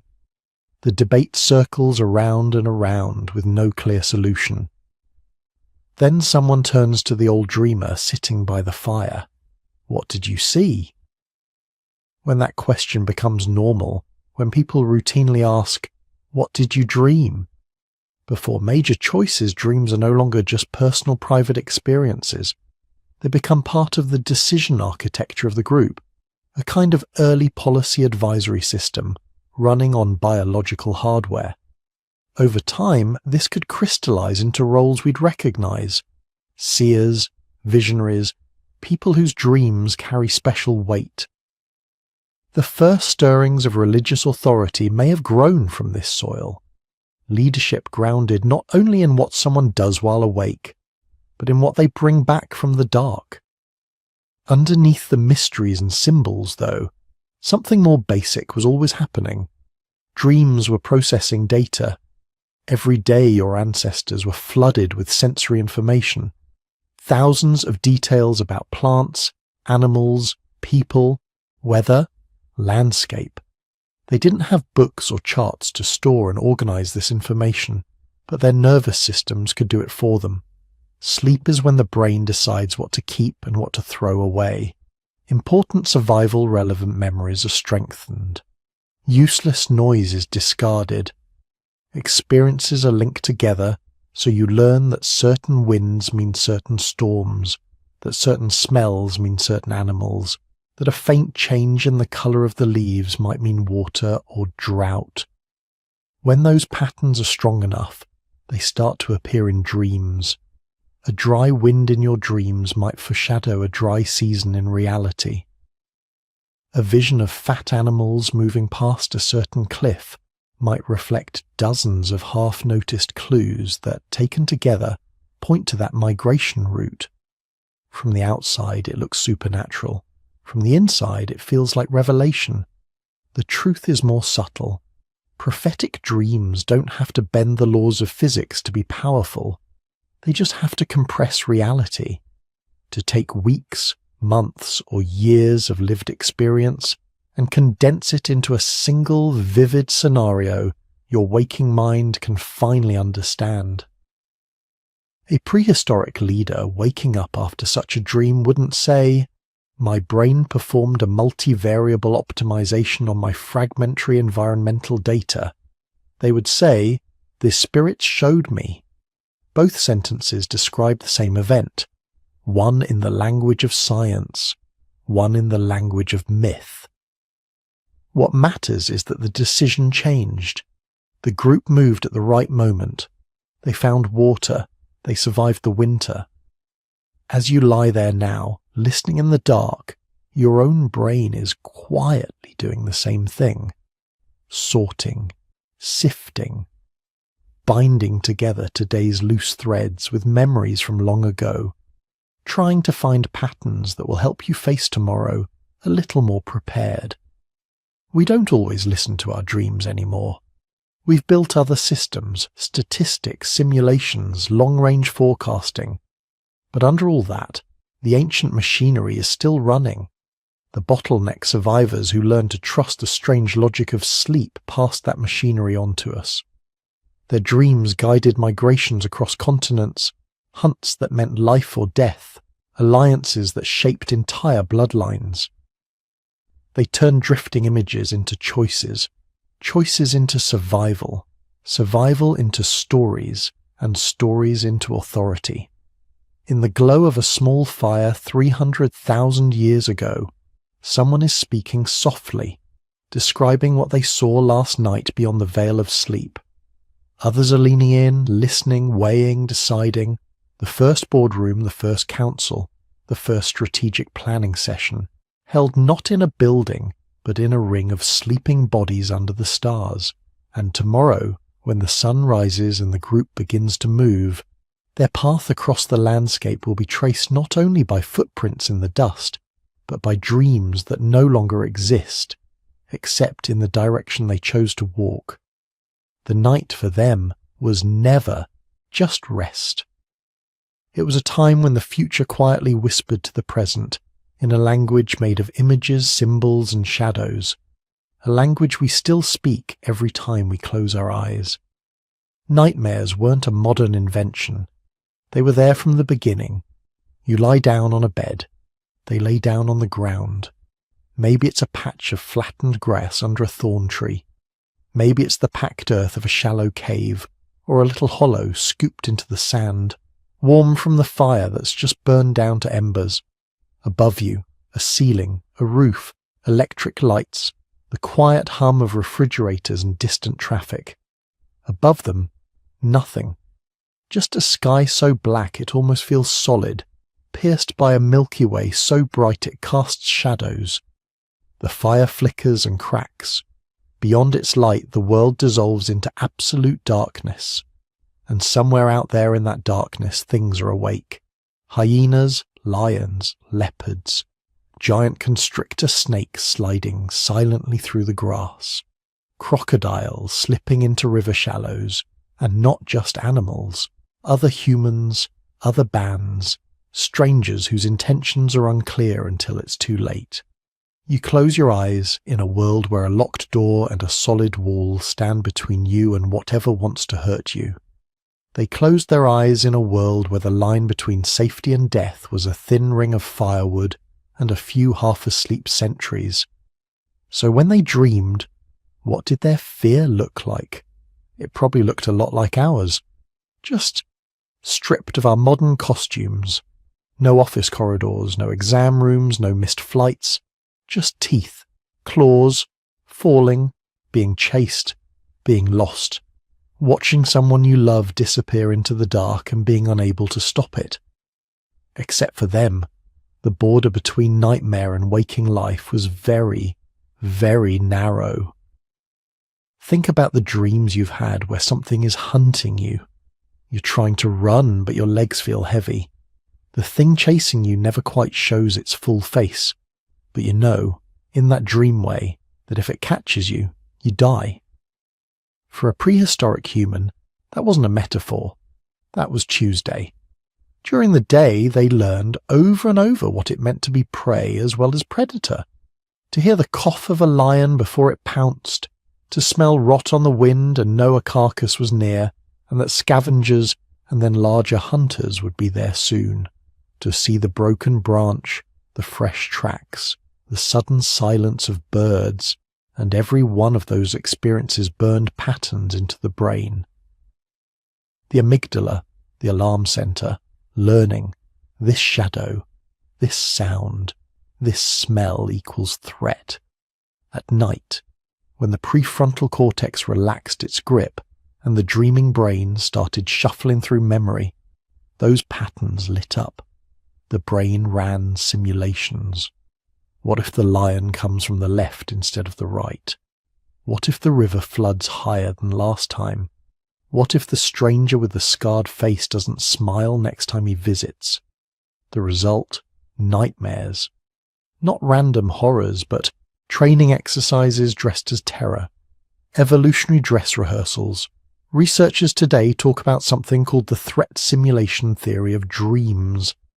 The idea is that dreams, and especially bad dreams, let us rehearse dangerous situations in a safe environment.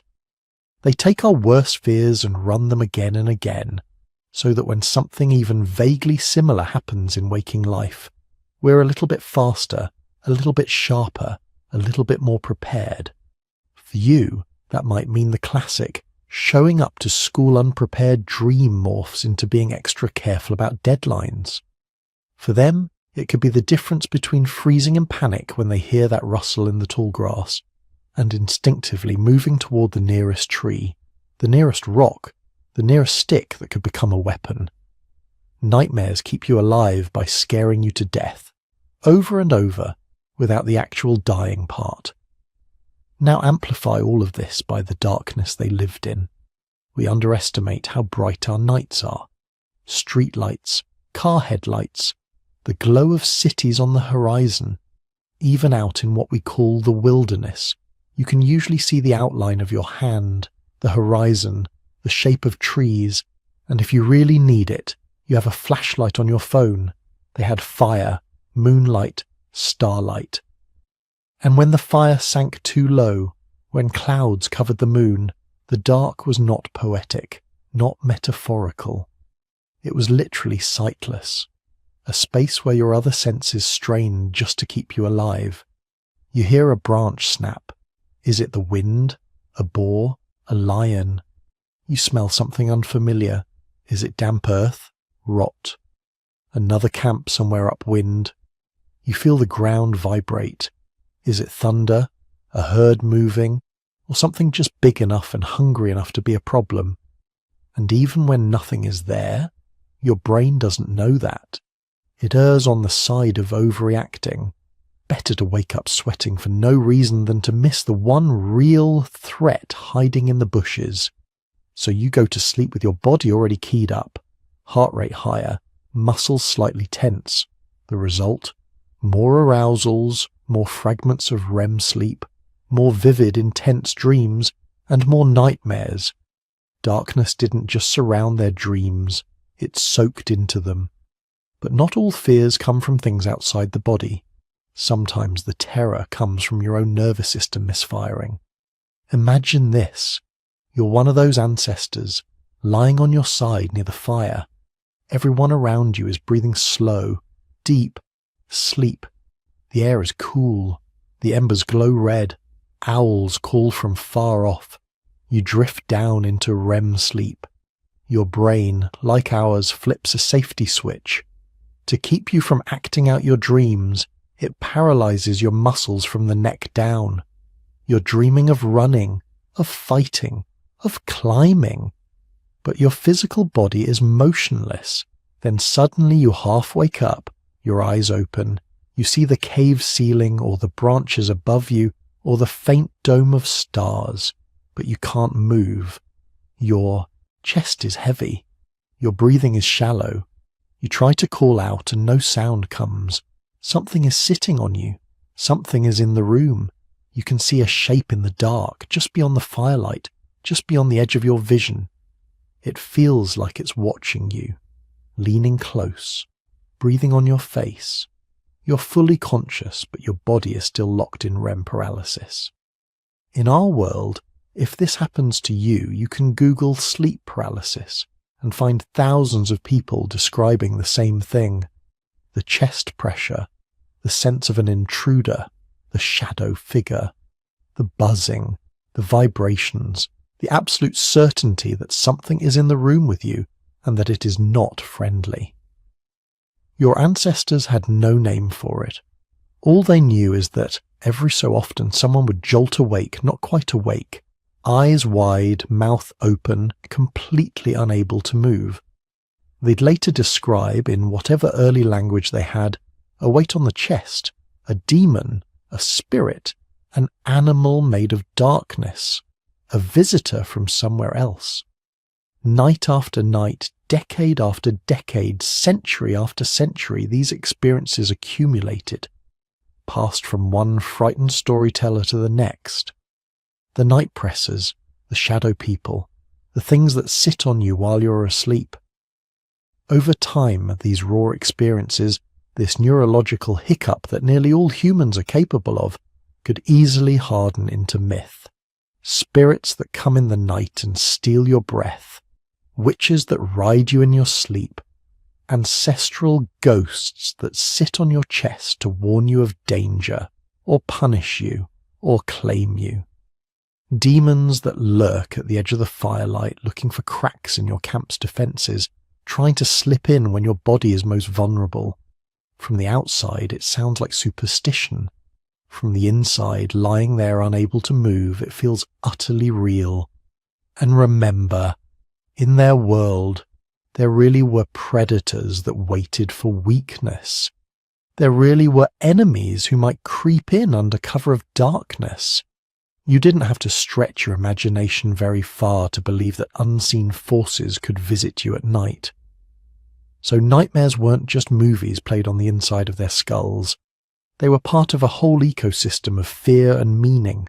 Predators, storms, sickness, strangers, and also invisible things, feelings, presences, the sense that death and danger had personalities, moods, intentions.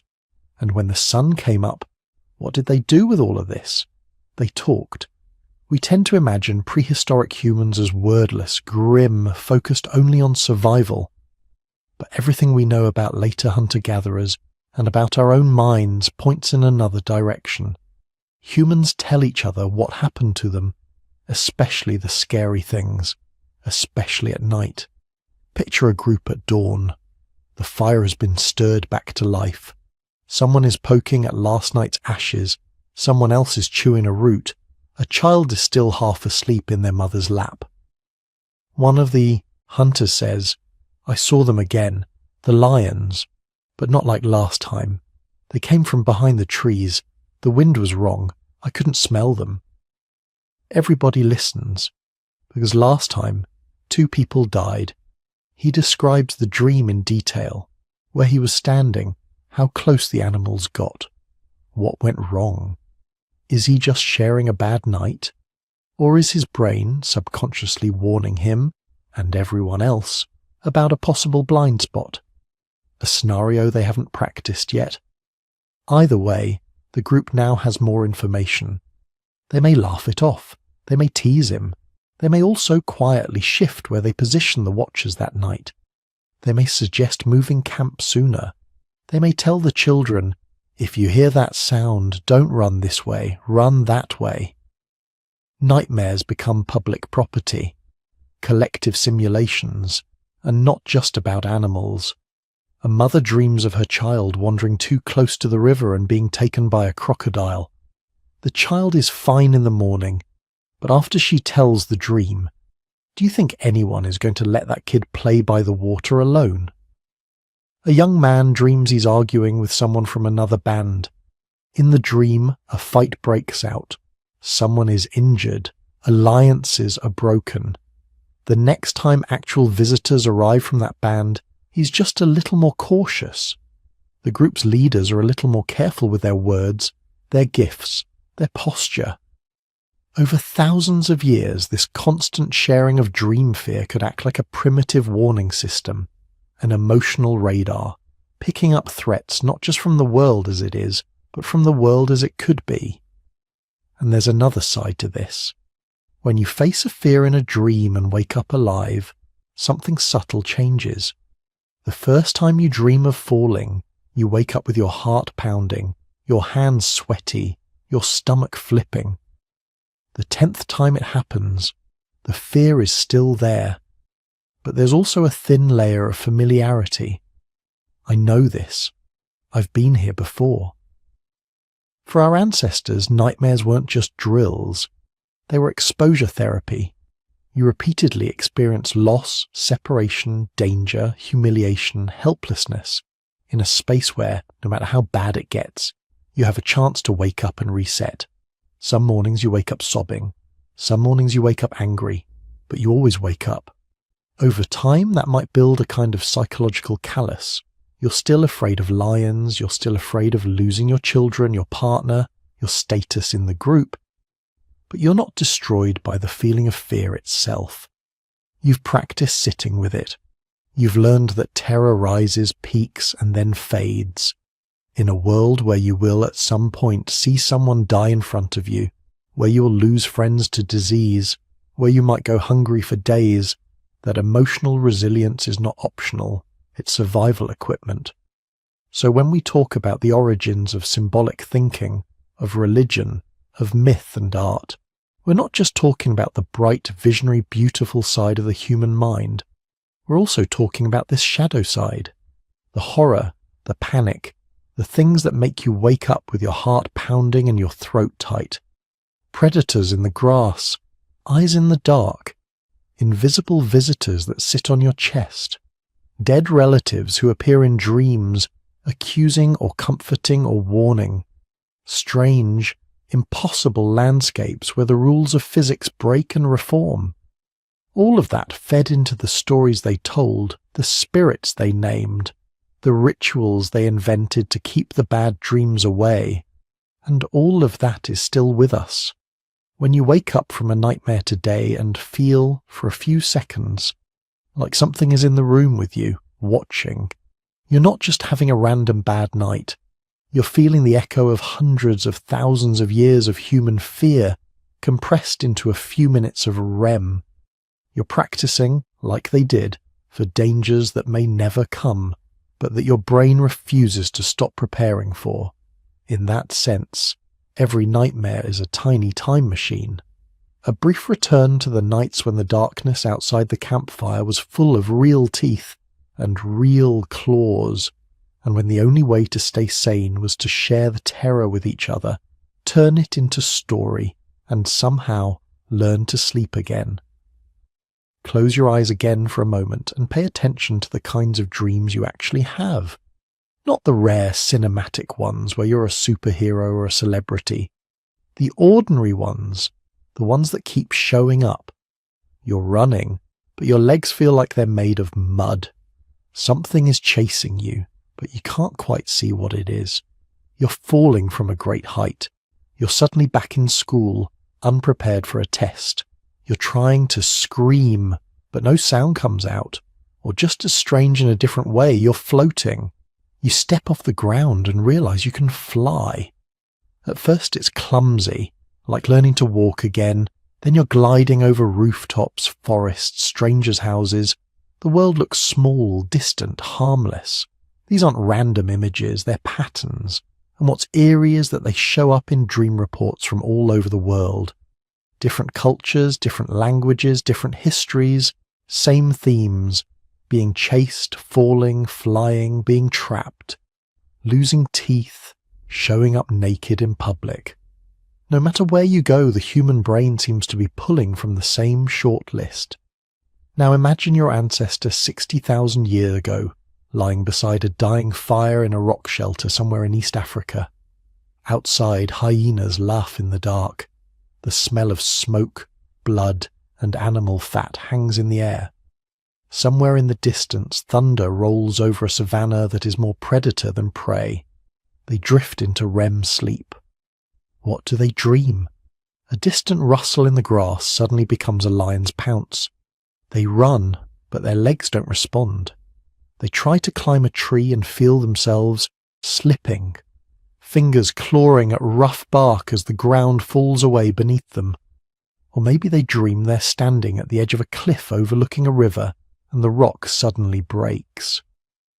The body jerks awake, heart pounding, lungs burning, every muscle ready to sprint, even though nothing actually happened. It's the same falling dream, the same chase, the same helplessness, separated by tens of thousands of years, but the script is almost identical. That's the first piece of the legacy. The content of our dreams is still tuned to an environment our waking bodies no longer live in, but our sleeping brains never left. Think about how rarely you personally encounter real physical danger. Most people watching this will never be stalked by a big cat. You probably don't have to worry about stepping on a venomous snake every time you walk to get water. You're more likely to get an email than an ambush. And yet snakes, spiders, and big predators show up in our dreams far more often than things that actually kill us today, like cars, heart disease, or electrical outlets. Neuroscientists sometimes call this an evolutionary mismatch. Your brain evolved for one world and now has to live in another. For millions of years, the threats that shaped our nervous systems weren't traffic jams and inboxes. They were sudden drops, hidden predators, the feeling of being hunted, the terror of being separated from your group in dangerous terrain. If your ancestors didn't react fast enough to those dangers, they didn't become ancestors. Their genes fell out of the story. The result is a kind of cognitive overtraining for specific types of fear. We are born with a tendency to learn snake fear faster than plug fear, to notice movements in the grass more readily than subtle changes in credit scores. And when the conscious guard drops in sleep, those old circuits come out to play. So when you dream of being chased by a faceless thing, your brain is probably running an ancient program built for leopards, hyenas, or rival bands showing up at dawn. When you dream of falling, your body might be simulating the most catastrophic mistake a tree-dwelling or cliff-walking primate can make, misjudging the edge. The stakes are different now. You're not likely to wake up in midair. But the machinery that generates those simulations is still the same hardware that kept your ancestors alive in the Pleistocene. Even the flying dreams may have deep roots. On the surface, flying seems like the opposite of falling. One is terror, the other is freedom. But they're both about gravity. They're both about your brain's attempt to model a three-dimensional world from the safety of a horizontal position under a blanket or an animal hide. Some researchers think that flying dreams might be a kind of distorted echo of the brain's balance and spatial navigation system misfiring in REM. But on a deeper psychological level, flight is the flip side of helplessness. It's mastery over the landscape, the predator that can cross valleys in a single leap, the hunter who is no longer limited by cliffs, rivers, or distance. Your ancestor might never have imagined flight the way you do, with skyscrapers and airplanes. But they almost certainly dreamed of vantage points they didn't have, of seeing danger from far away, of moving through terrain without exhaustion or risk. The emotional core is the same, the wish to escape, to rise above, to see the world from a position of safety and control. Psychology has a word for these recurring emotional scripts that cut across cultures and eras: archetypes. In the early 20th century, Carl Jung called the shared patterns in our dreams the collective unconscious. Not a literal hive mind, but a set of deep structures in the psyche that all humans inherit. Primordial images, universal story roles, the hero, the shadow, the wise old one, the devouring mother, the trickster. Modern neuroscience doesn't use the same language, but when researchers collect thousands of dreams from people in different countries, they do see something like archetypes, repeated motifs, shared characters, similar emotional trajectories. The specific costumes change. Your nightmare pursuer might be a bear, a faceless man, a glitching robot, a nuclear mushroom cloud. Your ancestors might have been a leopard, a rival warrior, a storm turning the sky black. But underneath, both dreams feel like the same character, the overwhelming threat that can't be reasoned with. The same is true of the wise guide who appears at just the right moment in a dream. For you, it might be a teacher, a dead grandparent, a stranger in a train station who suddenly knows too much about you. For your ancestor, it might have been an elder, a tribal healer, or an animal that spoke with a human voice. Different details, same archetype. When people across cultures dream of houses with hidden rooms or endless forests, or dark caves that conceal something powerful, Jung would see the blueprint of the human mind itself. The conscious self wandering through the corridors of something much older, deeper, and more mysterious. You don't have to agree with every part of Jung's theory to feel the weight of what he was pointing at.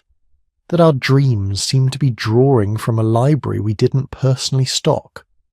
A stack of mental storylines that existed long before we were born.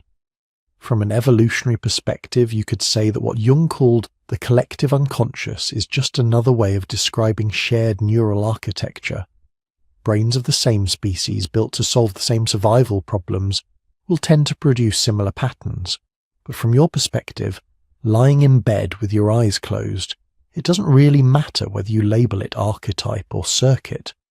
What matters is that when you dream of being hunted, when you dream of flying, when you talk to the dead in your sleep, you're participating in a pattern that stretches back tens of thousands of nights. As your waking world has changed, cities instead of savannas, screens instead of stars, your dreaming brain has changed much more slowly. You scroll through glowing rectangles late into the night, moving images and text in a way that would have looked like witchcraft to any Neanderthal. You worry about deadlines, social media, microscopic viruses, geopolitics. But when you finally fall asleep, the same ancient systems take over. Your pupils twitch beneath closed lids in REM.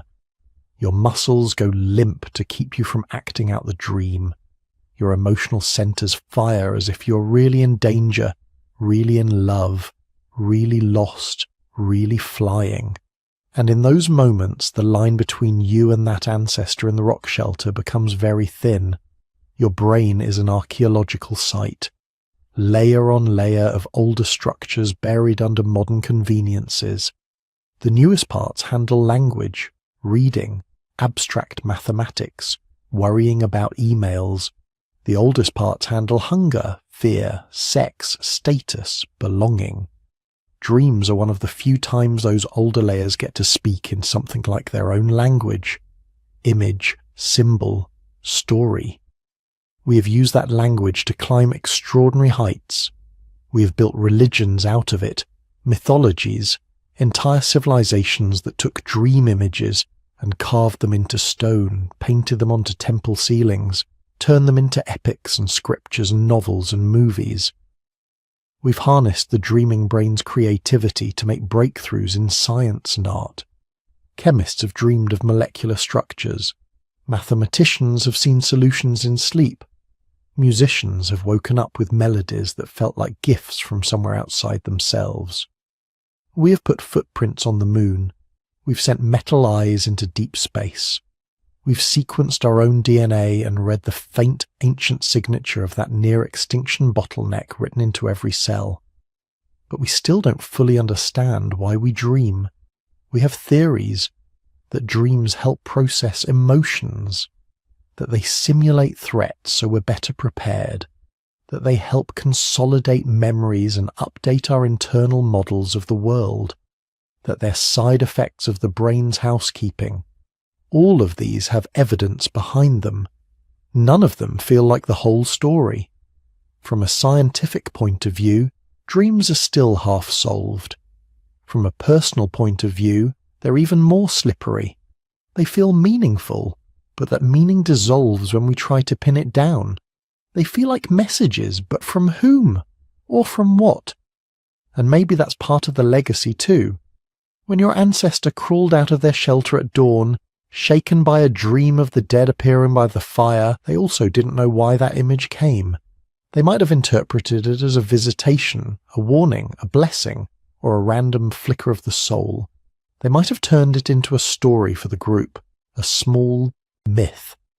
They might have kept it secret, but they wondered. The fact that you can lie in a climate-controlled room, under electric lights, on a mass-produced mattress, and ask the same kinds of questions about your own dreams. That continuity is astonishing. We think of ourselves as modern, as disconnected from the past, as living in a completely different world than they did. And in many ways, we are. But every night, when your consciousness loosens and your mind begins to drift, you join an unbroken chain of dreamers that runs back through medieval peasants and Roman merchants, through Ice Age shamans and Neanderthal hunters, through the first small bands who painted animals on cave walls by torchlight. If you could stack all those nights of sleep on top of each other, if you could line up every ancestor you've ever had in one long silent procession and watch them close their eyes, you would see the same sudden twitches in their faces, the same rapid eye movements under their eyelids, the same little gasps in the dark, each one entering their own private theatre, each one visited by fears and desires shaped by lives you will never know, each one carrying in their skulls the same basic 3 pounds of dreaming matter that you carry now. The content of the dreams changes with the world. The form of dreaming does not. So as you lie here, listening, letting your thoughts blur at the edges, you are doing something unimaginably ancient. You're not just falling asleep at the end of a long day. You're stepping into a river that has been flowing since before there were cities, before there were written stories, before there were names for gods or stars or spirits.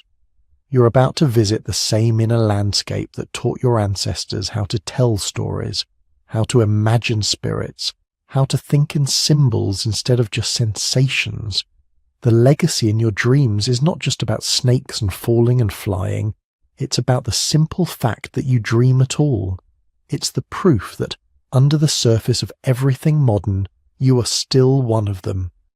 One more animal lying under the sky, wrapped in darkness, wandering through the strange, flickering world that appears whenever the fire of waking life burns low. So here you are. Maybe you're lying in bed, lights low, eyes heavy.